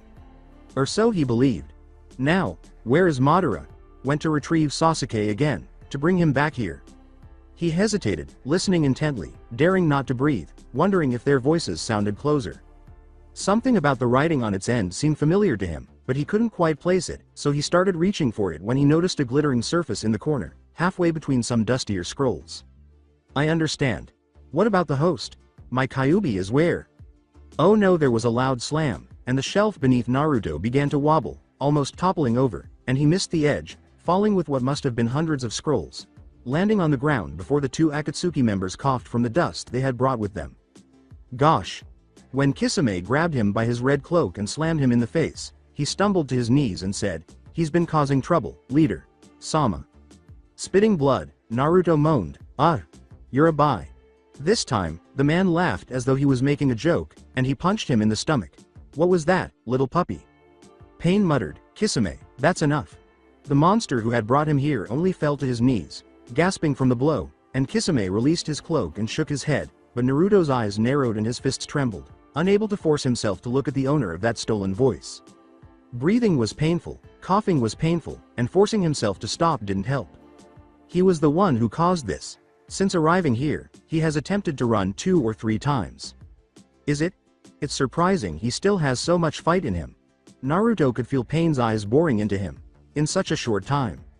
Naruto moaned in his head as he felt the pain in his chest, a lot more of it too. Naruto felt even more uneasy as Pain gazed at him. "I don't expect him to be in mint condition, Kisame."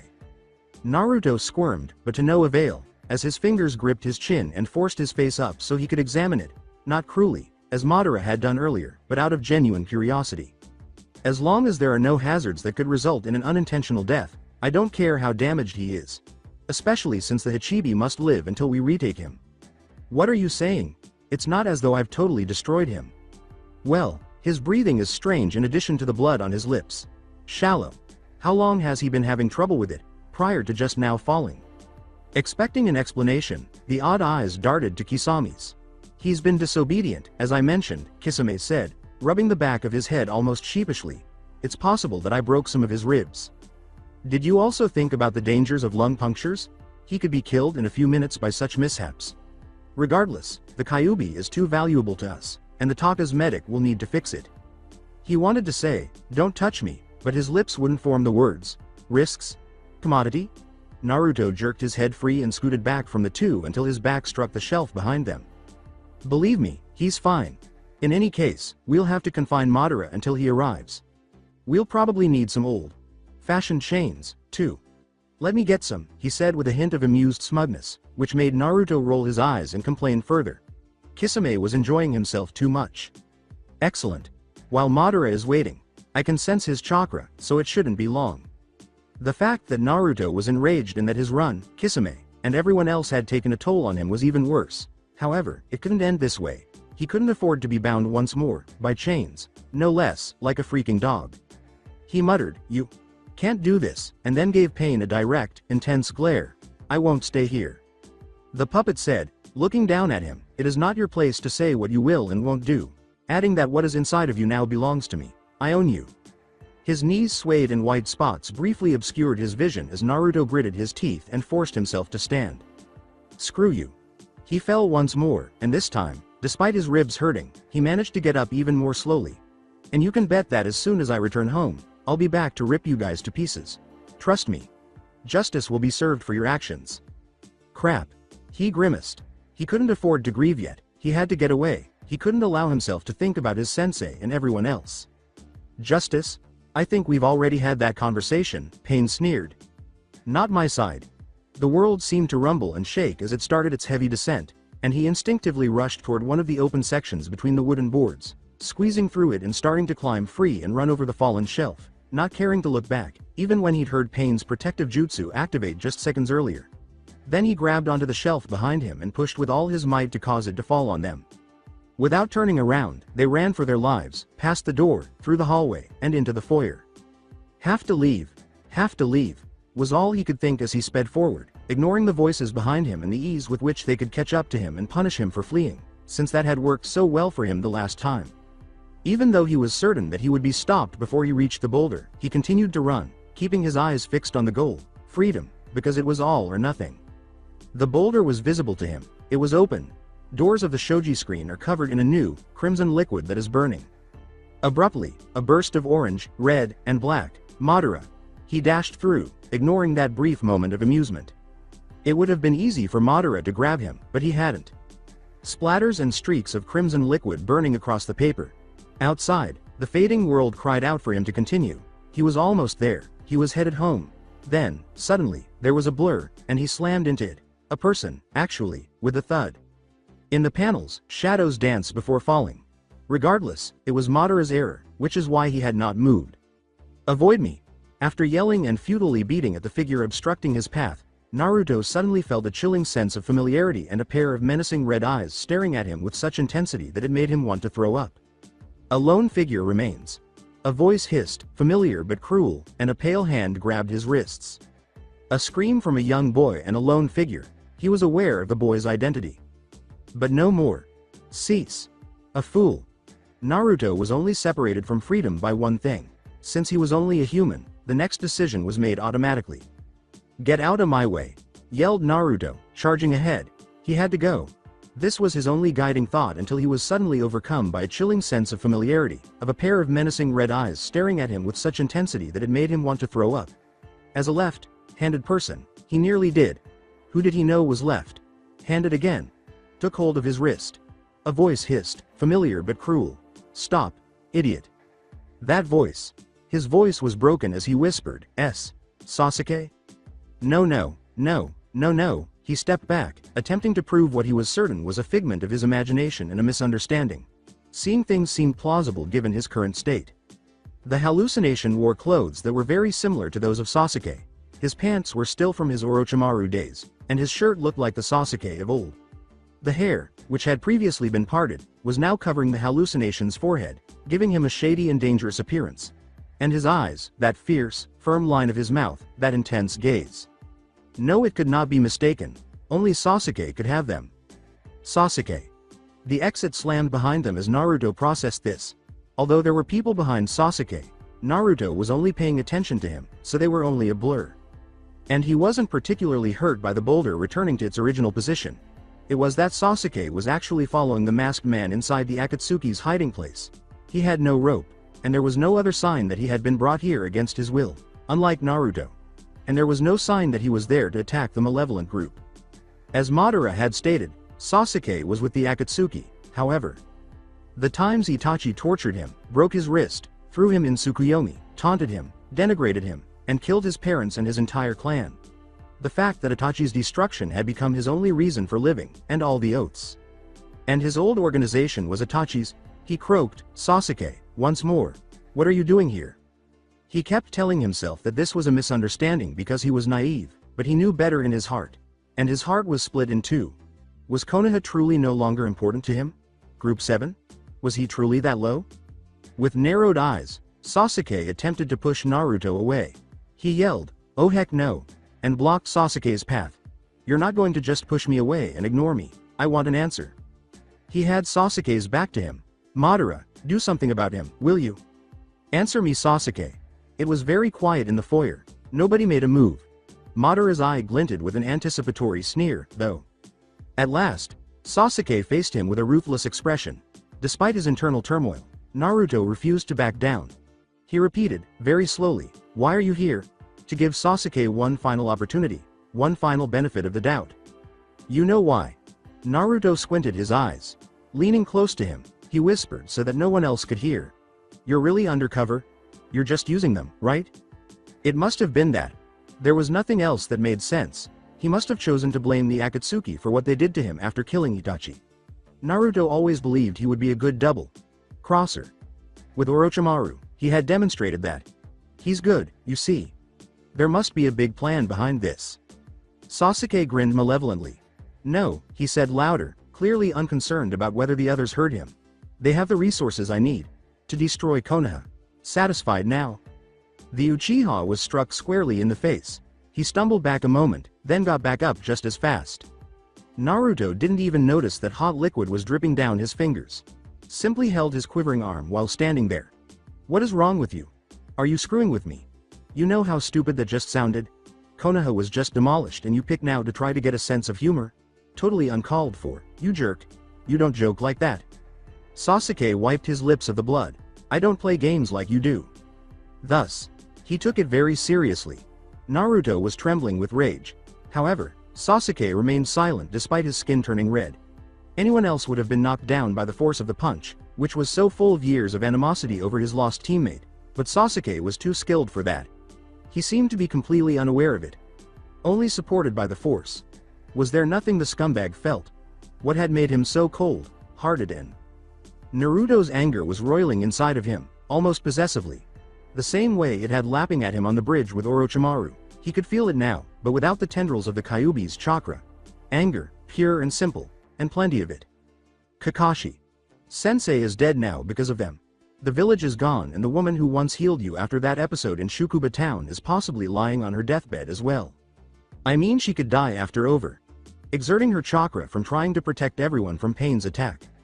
Sakura is going to be spent trying to heal as many as she can, and you know she'll do it to the point of exhaustion as well, 'cause that's what comrades do. Sasuke. I'm trapped here and you really don't care. And what about before all of this? He helped the massacre. Do you freaking know that? He snapped at Madara. He killed the Uchiha too. And yet Konoha ain't good enough. Your freaking team, aren't.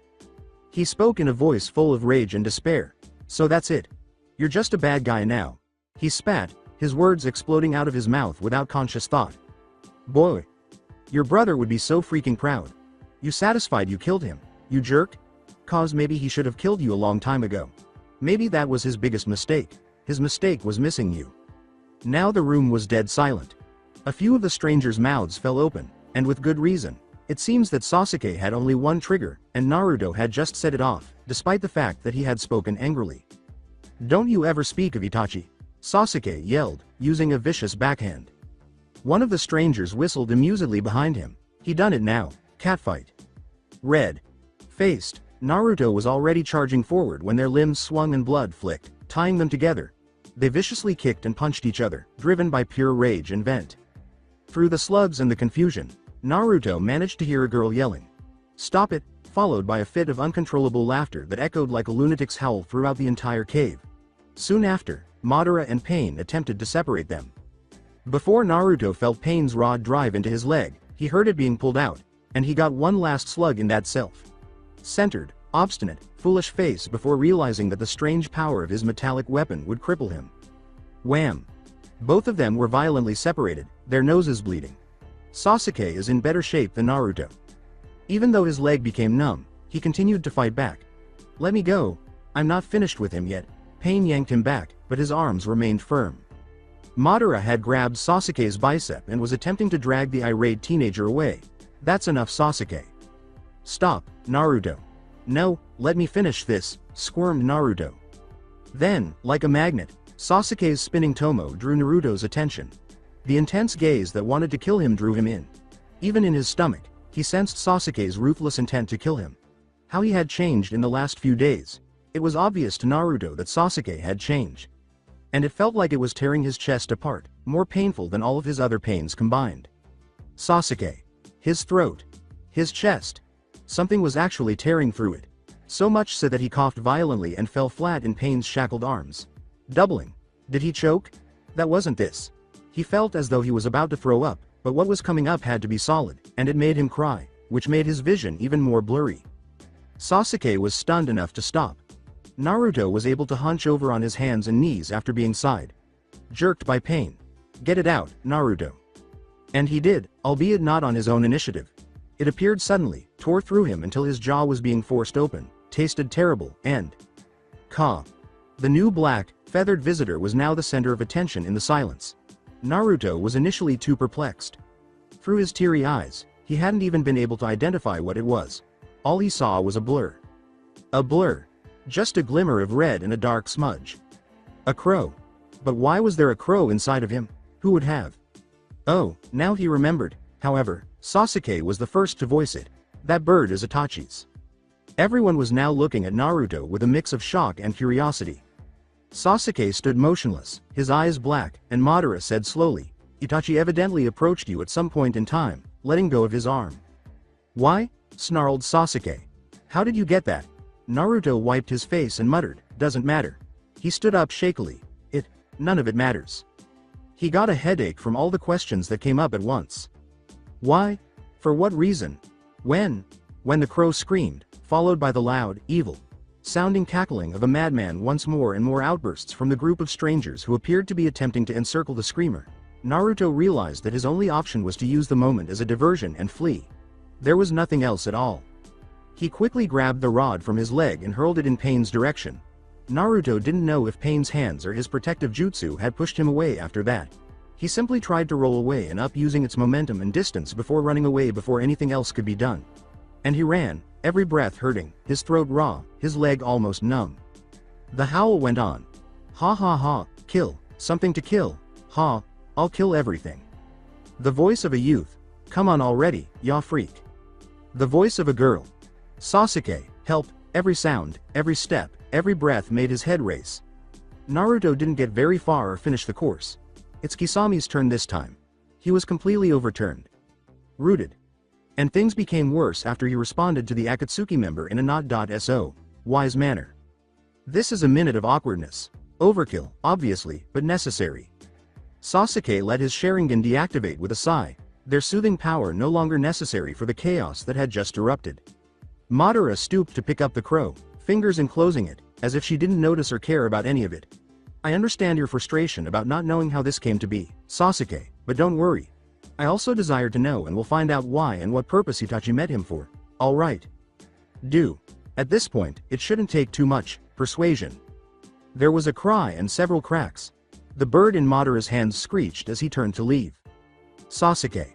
Sasuke let out another sigh, and despite his rage, he was aware of his teammates' anguish over the situation. His kind normal had already returned to his personality. He grabbed the member's arm with his hand. "Do not interfere, you hear me? Go on to your room." The form of the child swallowed. "But he slowly enunciated his words as his Sharingan flashed. "He's of no concern to you." "Yes, Sasuke." The rest of his team began to follow suit, heading for the east wing. Madara quickly ordered his medic to stay put. His lungs will need repaired from possible puncture. Sasuke raised his hand before she could continue. Just do it. Fix only his lungs. Avoid wasting your time on him. It's long past time for him to wake up.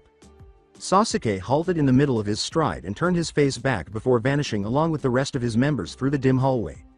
His eyes locked with Madara's. Although they didn't speak, they both knew they needed to talk. Sasuke gave a nod of agreement. After throwing the now dead Jinchuriki over his shoulder, Kisame trailed Madara and vanished with his medic. Even so, Sasuke couldn't help but feel sick to his stomach when he saw Itachi's crow wailing and screaming in Madara's gloved hands. It was over, whatever Itachi had wanted with it. He was certain of that. He returned to the small room, this time naked, and gritted his teeth while Sasuke's medic prodded him with her fingers, checking him for anything that might kill him. Ignore the rest, Madara had said, having taken his turn examining both the seal of the Kyuubi and himself. He could only speculate, so he was just making sure Naruto hadn't been able to weaken it anymore. When the medic's turn came, Madara examined Naruto while keeping his hands clenched on his shoulders, holding him in place. Between the two, Naruto felt uneasy. She was clearly not interested in being here, and when Naruto, who was also clearly not interested in being here, politely asked if she would help him with the pain in his dislocated shoulder, she snapped back a no, right away. The same is true of his leg's most recent wound.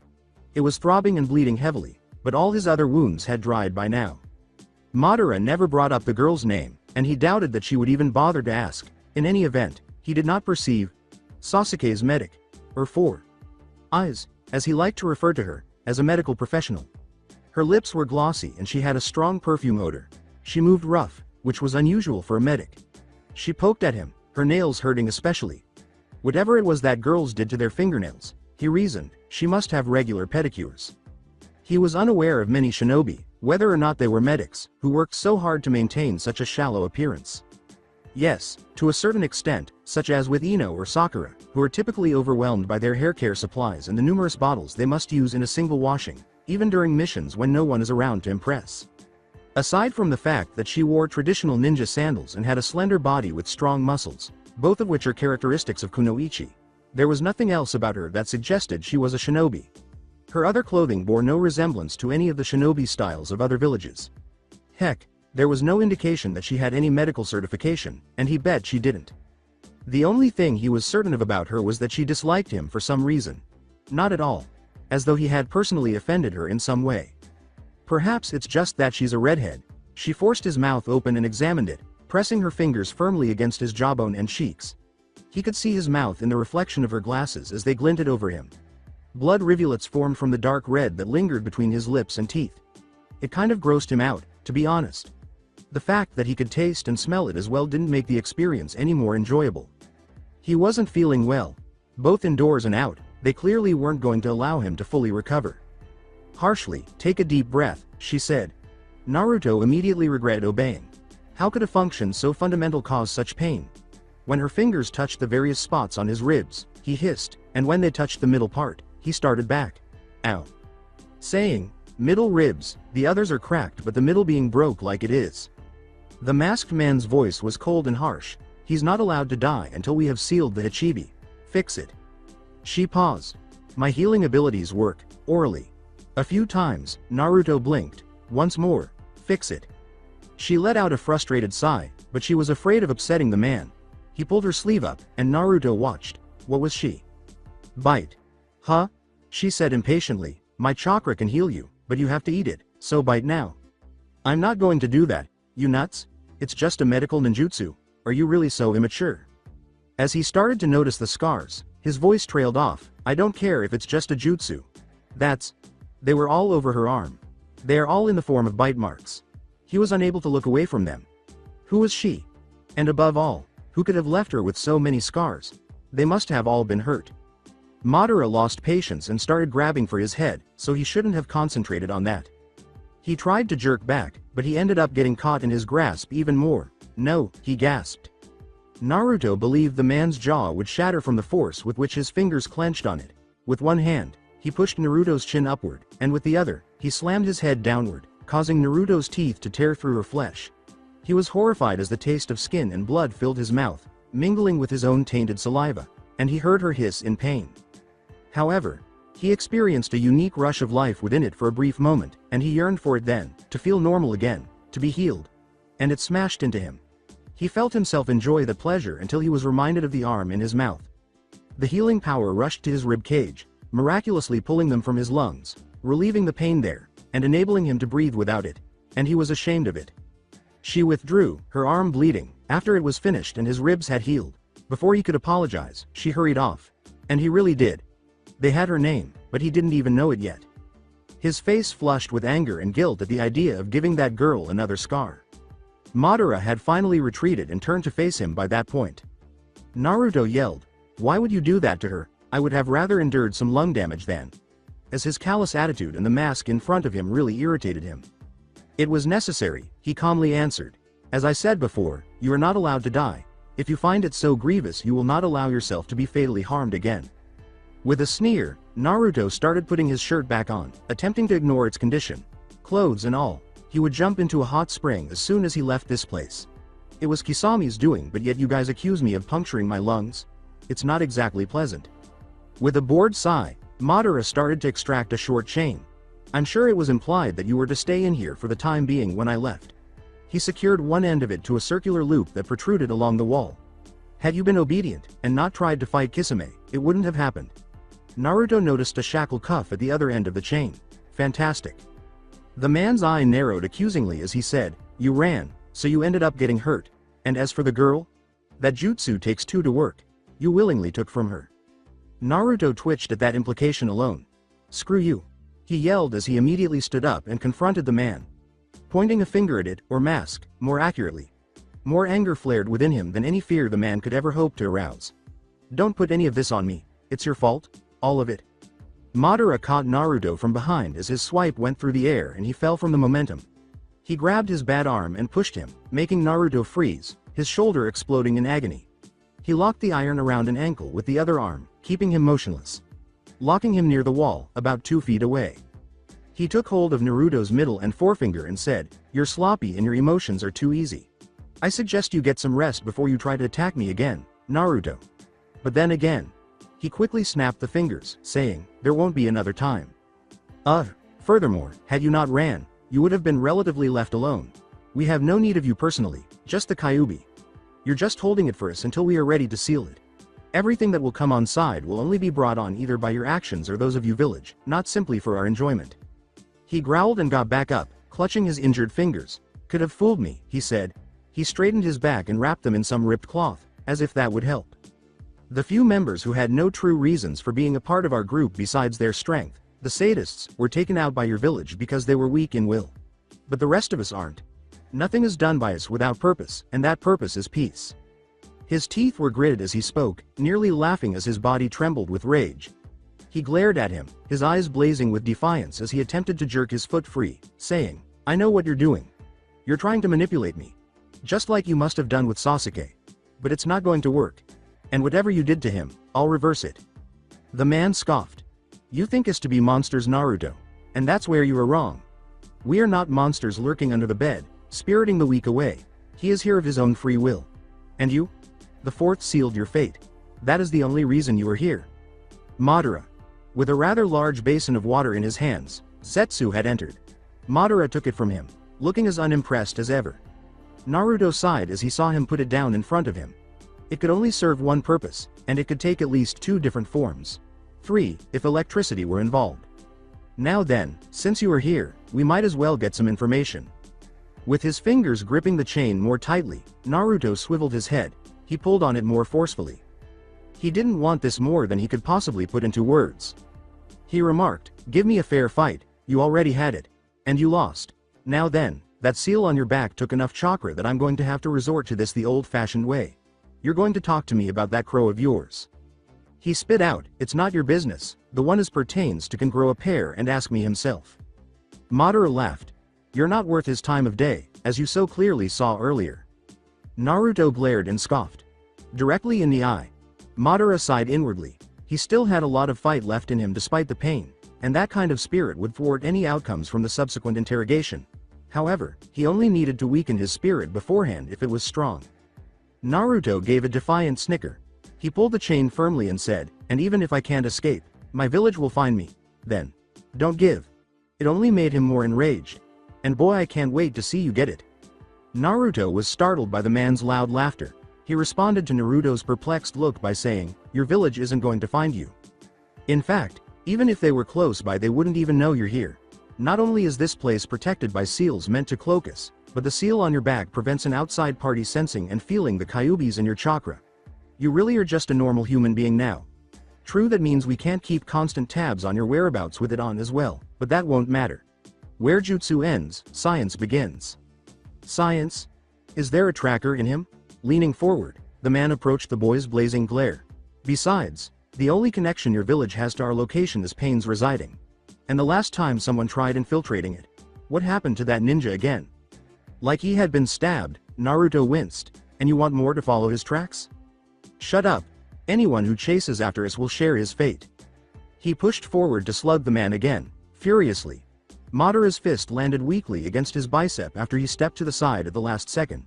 "You really need to rest, don't you? So much has happened in just a single day. Death of the family, and the breaking of your body. How much blood do you think you've lost? Are you getting dizzy?" I said shut up. He threw down the book he had discovered on Naruto's person earlier to emphasize his point. "Not only are you at our entire mercy, Naruto, but you are alone."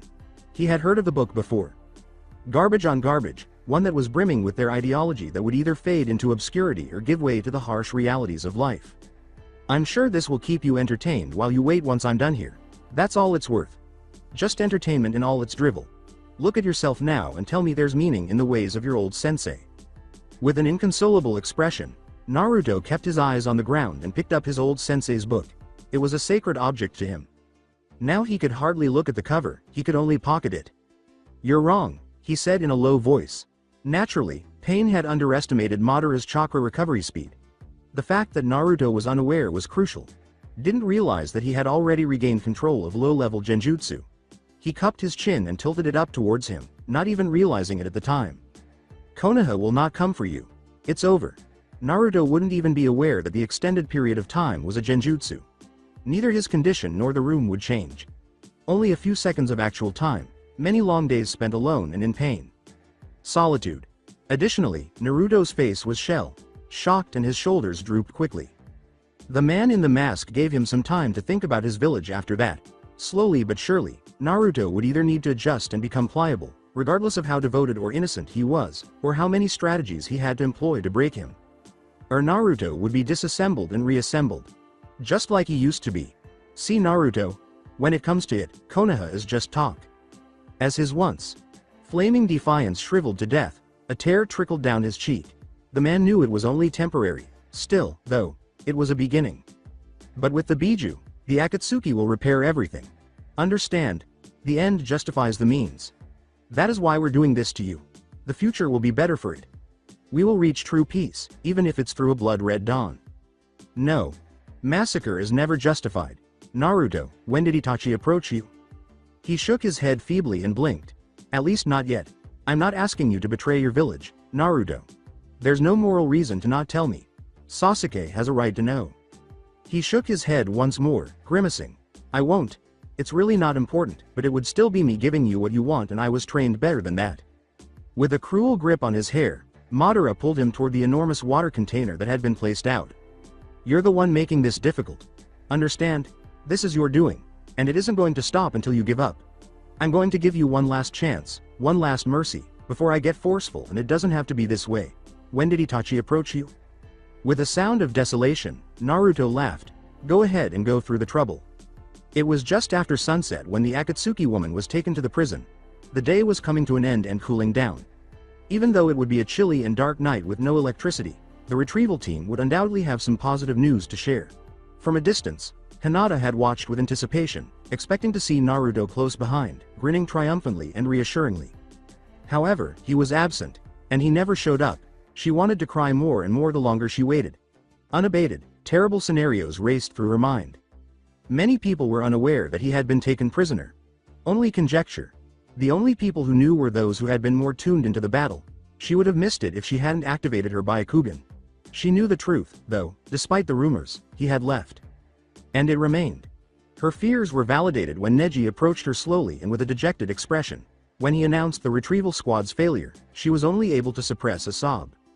After he left, what was the significance of Konoha's first successful live capture of an Akatsuki member? It should have been him who restrained them. After saying, "I'm sorry, Hinata," Neji gave her some space. That gloomy night, the Hyuga heiress wasn't the only one who cried. Sakura had stumbled upon Kakashi shortly after sunset. The air was still rising with smoke. Sakura had spent her chakra healing the survivors at that point after the attack, and there was a strong odor of death. She quickly found him while walking and searching for more, regardless of her condition. Against his death. Pale face, his silver hair blew gently in the wind. He shut his eyes. She hardly ever witnessed him knocked out. She hurried over to him, worried. She said, "Kakashi. Sensei, I've been looking for you everywhere, come on, get up now." She shook his shoulder gently, observing how cold and rigid it appeared. She whispered, "Oh no," as her fingers scurried to his throat. "He's too aloof." No heartbeat. She pushed his shoulder harder this time, fear starting to rise. "Hey, wake up." No answer. No, her sensei was unable to be. She screamed, "Wake up," as green chakra began to flicker through her fingers. "No more of your jokes. We have to go get Naruto. You, me, and Sai. Get up." Desperate, she tried to make her nearly dead chakra flicker back to life. It only gave a feeble splutter before going extinct. She didn't give up, though. Damn it, this was her sensei. He needed to be healed by her. She screamed, "Please," pushing her chakra with all of her strength and determination. "Please get up." She was consumed by her mission to heal him, and voices rushed towards her. Sai exclaimed, "Sakura." He had just returned with Enko's team and Yamato. Danzo had called them back because he thought that capturing the Kyuubi was more crucial than finding Kabuto. "Sakura. It's too late, back away." "Okay." Yamato clamped down on her shoulders, attempting to pull her away. It was nearly impossible because of her grief and her monstrous strength. Concern flashed across Sai's face as he attempted to free her from the deceased man. "Sakura, back off. Your chakra is way too low to be doing this," he said, grabbing her arm with his pale fingers and attempting to wrench it away from the deceased man. She seemed to have no idea what was happening outside of her task. When he saw her in this state, Yamato suppressed a surge of emotions but prepared to confront her with the harsh reality. Nobody would benefit from her denying it, and if she continued at this pace, she would kill herself attempting to resuscitate him using her depleted chakra supply. He shouted, "Sakura, he's dead. You can't bring him back." She collapsed into him after he wrenched her free with the final pull, denying her strength and confirming the horror of Kakashi's death. Trembling horribly, she wailed into his flak jacket. "I'm sorry," he muttered, powerless to control his feelings after witnessing his longtime friend's death in this manner. He always spoke with a relaxed demeanor. His unmotivated demeanor and somewhat unsuitable reading selection, however, he was always there for his comrade, always. He was gone for it now. Why? Why today? Why is everyone gone? Her body trembled violently against him, and the stand-in captain, a kunoichi from a generation without war, gritted his teeth in an attempt to console her. She was aware of its brutality now. Why? Gwa. It's not fair. My team never deserved this. She cried once more for her missing and doomed teammates. What hurt her the most was that she was now the last of the original four. "It never is, Sakura," he said in a quiet voice. "Kakashi, Naruto, and Sasuke." Until she stopped crying, he held her. Sai took her hand after she finished. Gently, "Come on," he said. He was doing his best to be nice. He took her to where Ino lived. Among the few surviving housing additions. Without saying a word, Sakura was taken in by her friend. Sai turned to go because he had no idea what else to do in this kind of situation, but the blonde grabbed his shoulder instead. "Please stay." He did because his apartment had been destroyed. As a member of Team 7, it was the final time he would be with Sakura and her friends. When the girls were still asleep the next morning, he departed and was initiated as a full-time root member. However, his personality had changed since joining Team Kakashi. He had changed in the brief time he spent with them. He was left an orphan after the initial attack on Konoha, when the Kyuubi almost destroyed it. How ironic that he had been impacted by the orphan bearing that same beast. Furthermore, it had nothing to do with what Danzo had taught him. Hey, comrades? It would never be the same to be a root member again. He made a mental pledge to Sakura that he would try his hardest to shield Naruto from Danzo's methods since the Akatsuki was no longer the only danger. He never wanted Naruto to become worse than he was. Nagato's tired voice was low and mostly expressionless, but it suggested a definite undercurrent of disapproval. If Sasuke is going to be a threat, I don't want your subordinate around Naruto. Keep your control of him. The Sharingan had almost put their goal in danger. So why would he not think it proper to criticize the Uchiha? Even after several hours had passed, actually, the dawn, both of them were aware that Sasuke's Sharingan was now capable of more than just casting genjutsu. With his new Amaterasu, he could kill someone just by glancing at them. What if he had done it, was the true question. There were two important players in this game, and as long as they were working toward the same objective, there was no risk that their alliance would fail. Still, both of them had gone too far. In fact, it seemed as if you wanted that to happen, claims Nagato. You wanted to parade Sasuke in front of him, and it wasn't until the last second that you restrained him. The man in the mask laughed back. Yes, I wanted him to react. The man's eyebrows shot up, and he nearly leaned forward in his device. Outside Conan, only the masked man was allowed to see his true form. Surely you knew it could turn out bad. It's bad enough we have to keep him, seeing as how the Taka screwed up with the Hachibi. Yes, and that will be remedied, but as for the intentional outburst, it is said there are 5 stages of grief. What we just witnessed was a clear case of denial and anger. In order for the following days containing him to be less troublesome, I needed him to vent his rage and move on to grief. A depressed man is much more malleable than a raging one. Nagato retorted, he is anything but malleable. Yes, but time and the right kind of persuasion will soften him, or at the very least make this easier. The man gave the caged crow a quick flick of his mauve eyes, and what if the crow had not appeared? What if Itachi's younger brother had had time to use his Amaterasu? We'd be having an entirely different conversation, I assure you. Was there a danger there? No, of course not. Pain was Madara's pawn, and Madara was the master here. As for Naruto's little pet, after not getting any real answers from him, the masked man said confidently, cocking his head and narrowing his eyes into a grin, I still would have stopped Sasuke in time. The Kyuubi is far too important to me to have allowed any real danger. What do you mean? I thought you said you had it taken care of. I did. But interrogation isn't going to be truly fruitful when he himself is unsure of the purpose of that bird. Itachi just randomly approached him and talked about his brother. When he put the bird in him, he didn't specify its purpose or power. Just that it has something to do with Sasuke. Perhaps it was to safeguard it should Naruto ever be captured by me. But after my session with the boy, I did a small experiment in my lab earlier. He reached for the vial and immediately the bird screeched like its eye was a weapon. After he put the vial away, the shrieking ceased. It reacts to Itachi's eyes. I believe Itachi gave the crow to Naruto should the day ever arise that Sasuke receive his brother's eyes and use them against him. It was meant to protect him from Sasuke essentially, which is why it came out earlier. But whatever genjutsu it has potential to cast, it will no doubt only work once Sasuke has crossed that line. Meaning, the bird is no threat for now. Not to mention the value of the eye that lived inside the crow. Further investigation was necessary into the entire matter. More experiments and research would inevitably follow. Sasuke was just as interested, if not more so.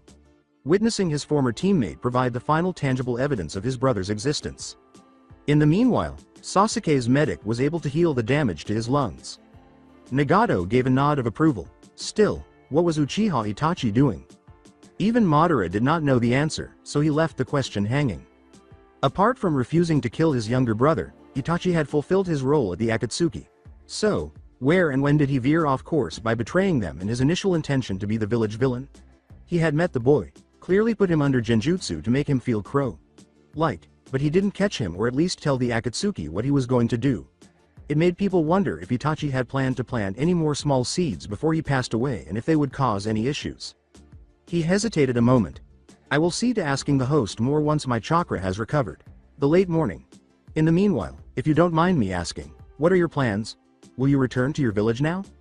Nagato didn't spend much time here, if at all. As their leader, his heart remained bound to the rein. He hardly ever left it alone. No. The boy took out too many of my pains. I will have to recover them here. I also would like to personally keep an eye on him. I see. And what do we do with him in the meanwhile?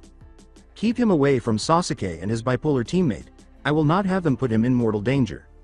It won't take him long to leave that room again. I could place him in a coma, but if it's prolonged for too long. No, Nagato replied. There is no need for that. He cannot escape this place anyway. You barred him from his chakra, so it is impossible he move the boulder. So leave him be, but do place a barricade seal on the armory. I will not have him attacking our members again. Block off Hidan and Kakuzu's rooms as well. Madara gave a nod. Already done. And now that I think about it, where is Konan? Nagato's Rinnegan eyes took on a somber expression. She was played the distraction so I could transport. The man in the mask gave a sympathetic nod. I see. Do you wish to take action against Konoha for her? I can have him tell me about the intel division in the morning session as well. Our files are getting outdated. He hesitated for a while. It is best we stay underground for a while. With the Kyuubi here and the Hachibi running around, the world is too stirred and aware of us. Send Kisame out for the black man only once we've heard word of his location from our sources. Understand? Yes, and I agree. Then, out of the darkness, came Yahiko's body. The pain that suffered the least damage from Nagato's battle with the Jinchuriki was his favorite. It said, now then, I'll inform the boy of his situation. As Pain departed, Toby grinned. He was aware that he was merely checking in with him. The two were connected in a strange way. Give Nagato the impression that he was the last host and the top dog in the ghetto. For the time being. The infinite Tsukuyomi from Madara would still be his weapon, in the end. He had to talk to another member of Kakashi's team in the interim. Kakashi. He thought about what Naruto had said earlier for a while. Because of them, Kakashi Sensei is now dead. Thus, it was the end for the man of 1,000 techniques. He sat with his head buried in his knees, plagued on 1,000 levels. He had shed a few tears, but he was thankful that numbness had taken hold. The sound of the heavy door opening almost made him jump. It seems that the Akatsuki had discussed how to handle him. Pain. The dead voice said, Naruto, confirming that it was the puppet. He made no effort to raise his head. He was awake, and they both knew it. It is unfortunate things have not gone as planned. I'm sure that you have figured out already that for the time being, you will remain with us. I'm not staying, he muttered weakly. I'm only here until I get my strength back. The Kyuubi belongs to the Akatsuki now. Naruto. And with your chakra sealed off, there is no way for you to leave on your own, and you will not. I took the majority of you pains out earlier. I can do it again and finish the job this time. Maybe better with Konoha's help. I won't make the same mistakes again. He talked about fighting back, but his tone did not convey that. He was worn down by Madara and his wounds. With a firm voice, Pain moved closer to him, reducing the gap between them. Should you try to escape, or they retrieve you, your village will receive the consequences for it. Do you understand? At last, Naruto raised his face from his knees and gave him an obnoxious glare. That's a cheap trick. Perhaps, but as long as you are here, we have no need to make any further move against them. That is unless you decide you want to start this up all over again. He laughed ominously and shook his head. To resort to extortion for a kid without chakra. You afraid that you'll lose me? Pain's gaze grew strained. No, I just know you. We did share the same sensei after all. You are not his pupil. You're a disgrace to everything he stood for. That may be in your eyes, but the Kyuubi is far too important to risk. In any case, until the time when the Hachibi is caught and sealed, you must survive. Sasuke's medic will remain in charge of that, but you must take care of your basic needs. Understand? You will keep yourself alive. He extended a tin cup towards him. There was a clear liquid in the cup, and it violently stirred the thirst in his throat. He was desperate to down it, however. Madara's hand extended a towel toward him. Pain's offering spilled and clattered to the floor as he smacked it away. He croaked, I will live, but it won't be for your benefit. In fact, it'll be this organization's downfall. And when all's said and done you'll wish you had just killed me. Sasuke met him in his private laboratory shortly afterward. The teenager entered, crossed his arms, and leaned against the wall, gazing at the caged bird, which returned the look with equal intensity. He was practically radiating his rage at not knowing about it. So, from where did he originate? As usual, he was blunt. Madara replied. Itachi didn't spell it out for him, as she reached for a few scrolls on the shelf. It reacted to me. So he had figured it out. After placing the scrolls aside, Madara unfolded them. To guard him, Sasuke remained silent. After writing down some notes, the man in the mask turned to Sasuke. He handed him the crow and reached for the cage.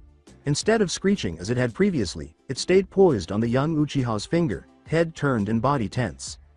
According to Madara, Pain wants to allow him to keep the bird. Is that all right with you? It flew from Sasuke's hand as he raised it. Fluttering out of the laboratory, it wouldn't be leaving the hideout like its owner did. A tiny cage for an enormous one. I don't care. Sasuke quickly turned to go after learning what he had come to, but he paused for a moment as though he had forgotten something. With his back to Madara, he spoke. How? How did you find my team? Madara laughed. Your destination was predictable, Sasuke. That is all. And now that you're here, I ask you to not leave until the Hachibi is caught and sealed. The Akatsuki will need your team for that, with us being low on members. After that, you're free to go after Danzo. Sasuke remained motionless. He wasn't a moron. The man in the mask felt irritated. Is that a problem, Sasuke? The masked man asked, his eyes narrowing, almost in a taunting manner. He twitched his fingers. No, Inoichi rubbed his temple with his fingers and remarked, she's too protected, the night had been very long. Naturally, Ibiki, who was seated in front of him, had had an equally lengthy one. Neither had slept for a single minute that evening. They had instead spent it in the Intel division, where they were still sitting with their elbows to the table, surrounded by empty coffee cans and a mountain high stack of paperwork. Her mind is completely impossible to penetrate. At this rate, your methods are going to be the only way, Inoichi said, surrounded by a large number of bloody tissues from his bloody nose. Not that simple, complained Ibiki. I suspect she's been through capture before. Nothing I did fazed her. She's got to be the hardest kunoichi, no, ninja I've ever had to interrogate. No fear, no cares, high tolerance. And even psychological approaches haven't worked. She's completely impassive. He finished the coffee and threw it away. It's times like these I miss the Uchiha police force. Inoichi gave a grim smile. I never thought the day would come when you'd have been happy to let them do your job for you. The village would not have been able to retain such a high-class criminal under its stringent regulations. Ibiki laughed. Cocky bunch. But you can't deny their eyes were effective.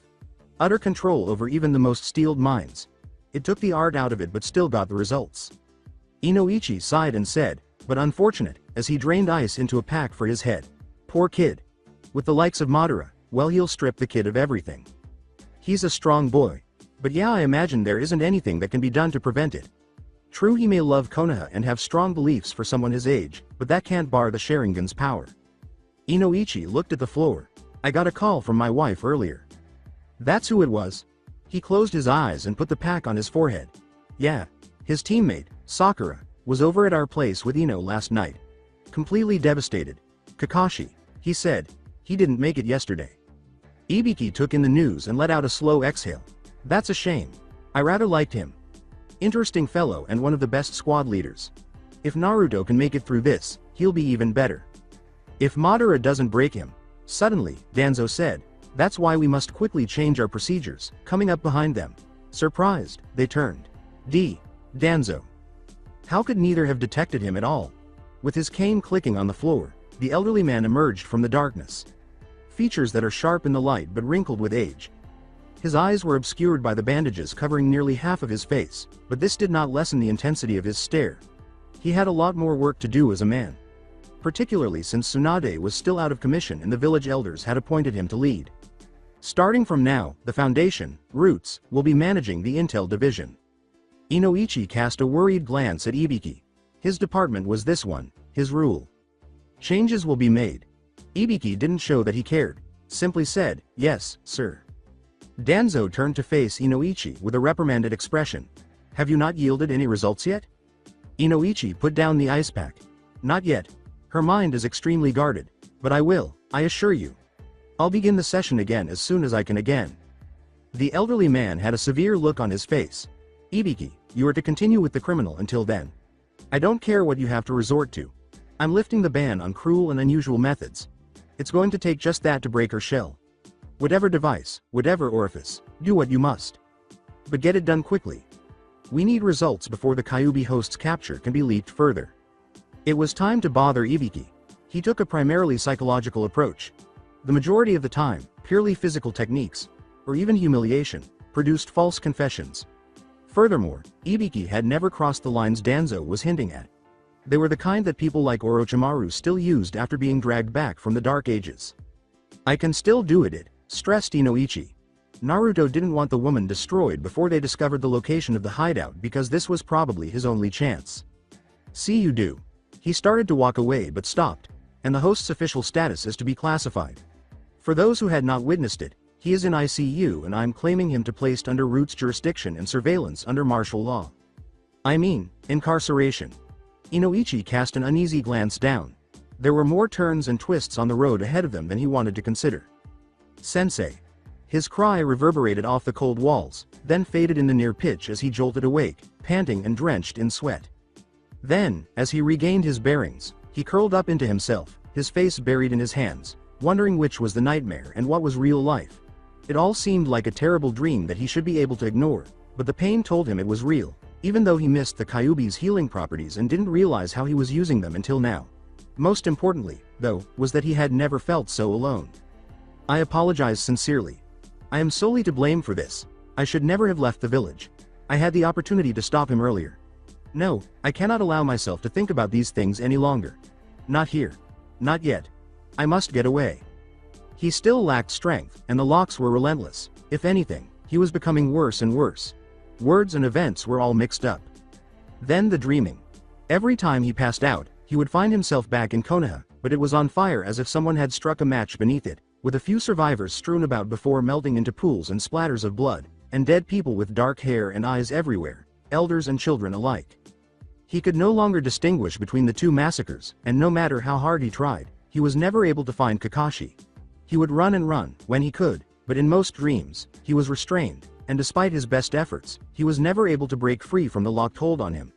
His fate and how it happened would always be a grim mystery. He couldn't stop crying. Jiraiya had been difficult enough, but this was a whole new level. He simply felt his loss as the largest void. He would occasionally wake up and yell Sakura's name, but he would remind himself that she was still fine because at least he had that. He also knew that even though he occasionally felt like he had been forgotten, she and Konoha would not give up on him. Would Konoha send Captain Yamato and Sai, Kiba and his team, Hinata, and Shino? With this thought in mind, he lay exhausted on the ground, waiting for something to happen. He detested having to wait for handouts, which probably wouldn't arrive until he was too exhausted from starvation to do anything. I have to get out of here, Kami. With a sharp crack of light and a creaking sound, the door opened, and he jumped to a sitting position, wincing and blinking as he tried to identify which Akatsuki jerk it was this time. Their shadow had spiky hair on top, and he thought, HMH, not Madara pain. But the silhouette was too small to be Kisame. The sound of their footsteps, silent? Who? He wiped his eyes quickly and croaked. After a moment of evident mental deliberation, the intruder, whoever he was, appeared to have reached a decision because he took a step closer to Naruto. The intruder did not respond. Instead, he simply hesitated in his steps, turning his head back as though he was self-conscious and not supposed to be here. His eyes had adapted by that point, and the shadow had transformed into a person. A child, at that. Oh no. That's it for today. I hope you guys enjoyed this great story. See you in the next one.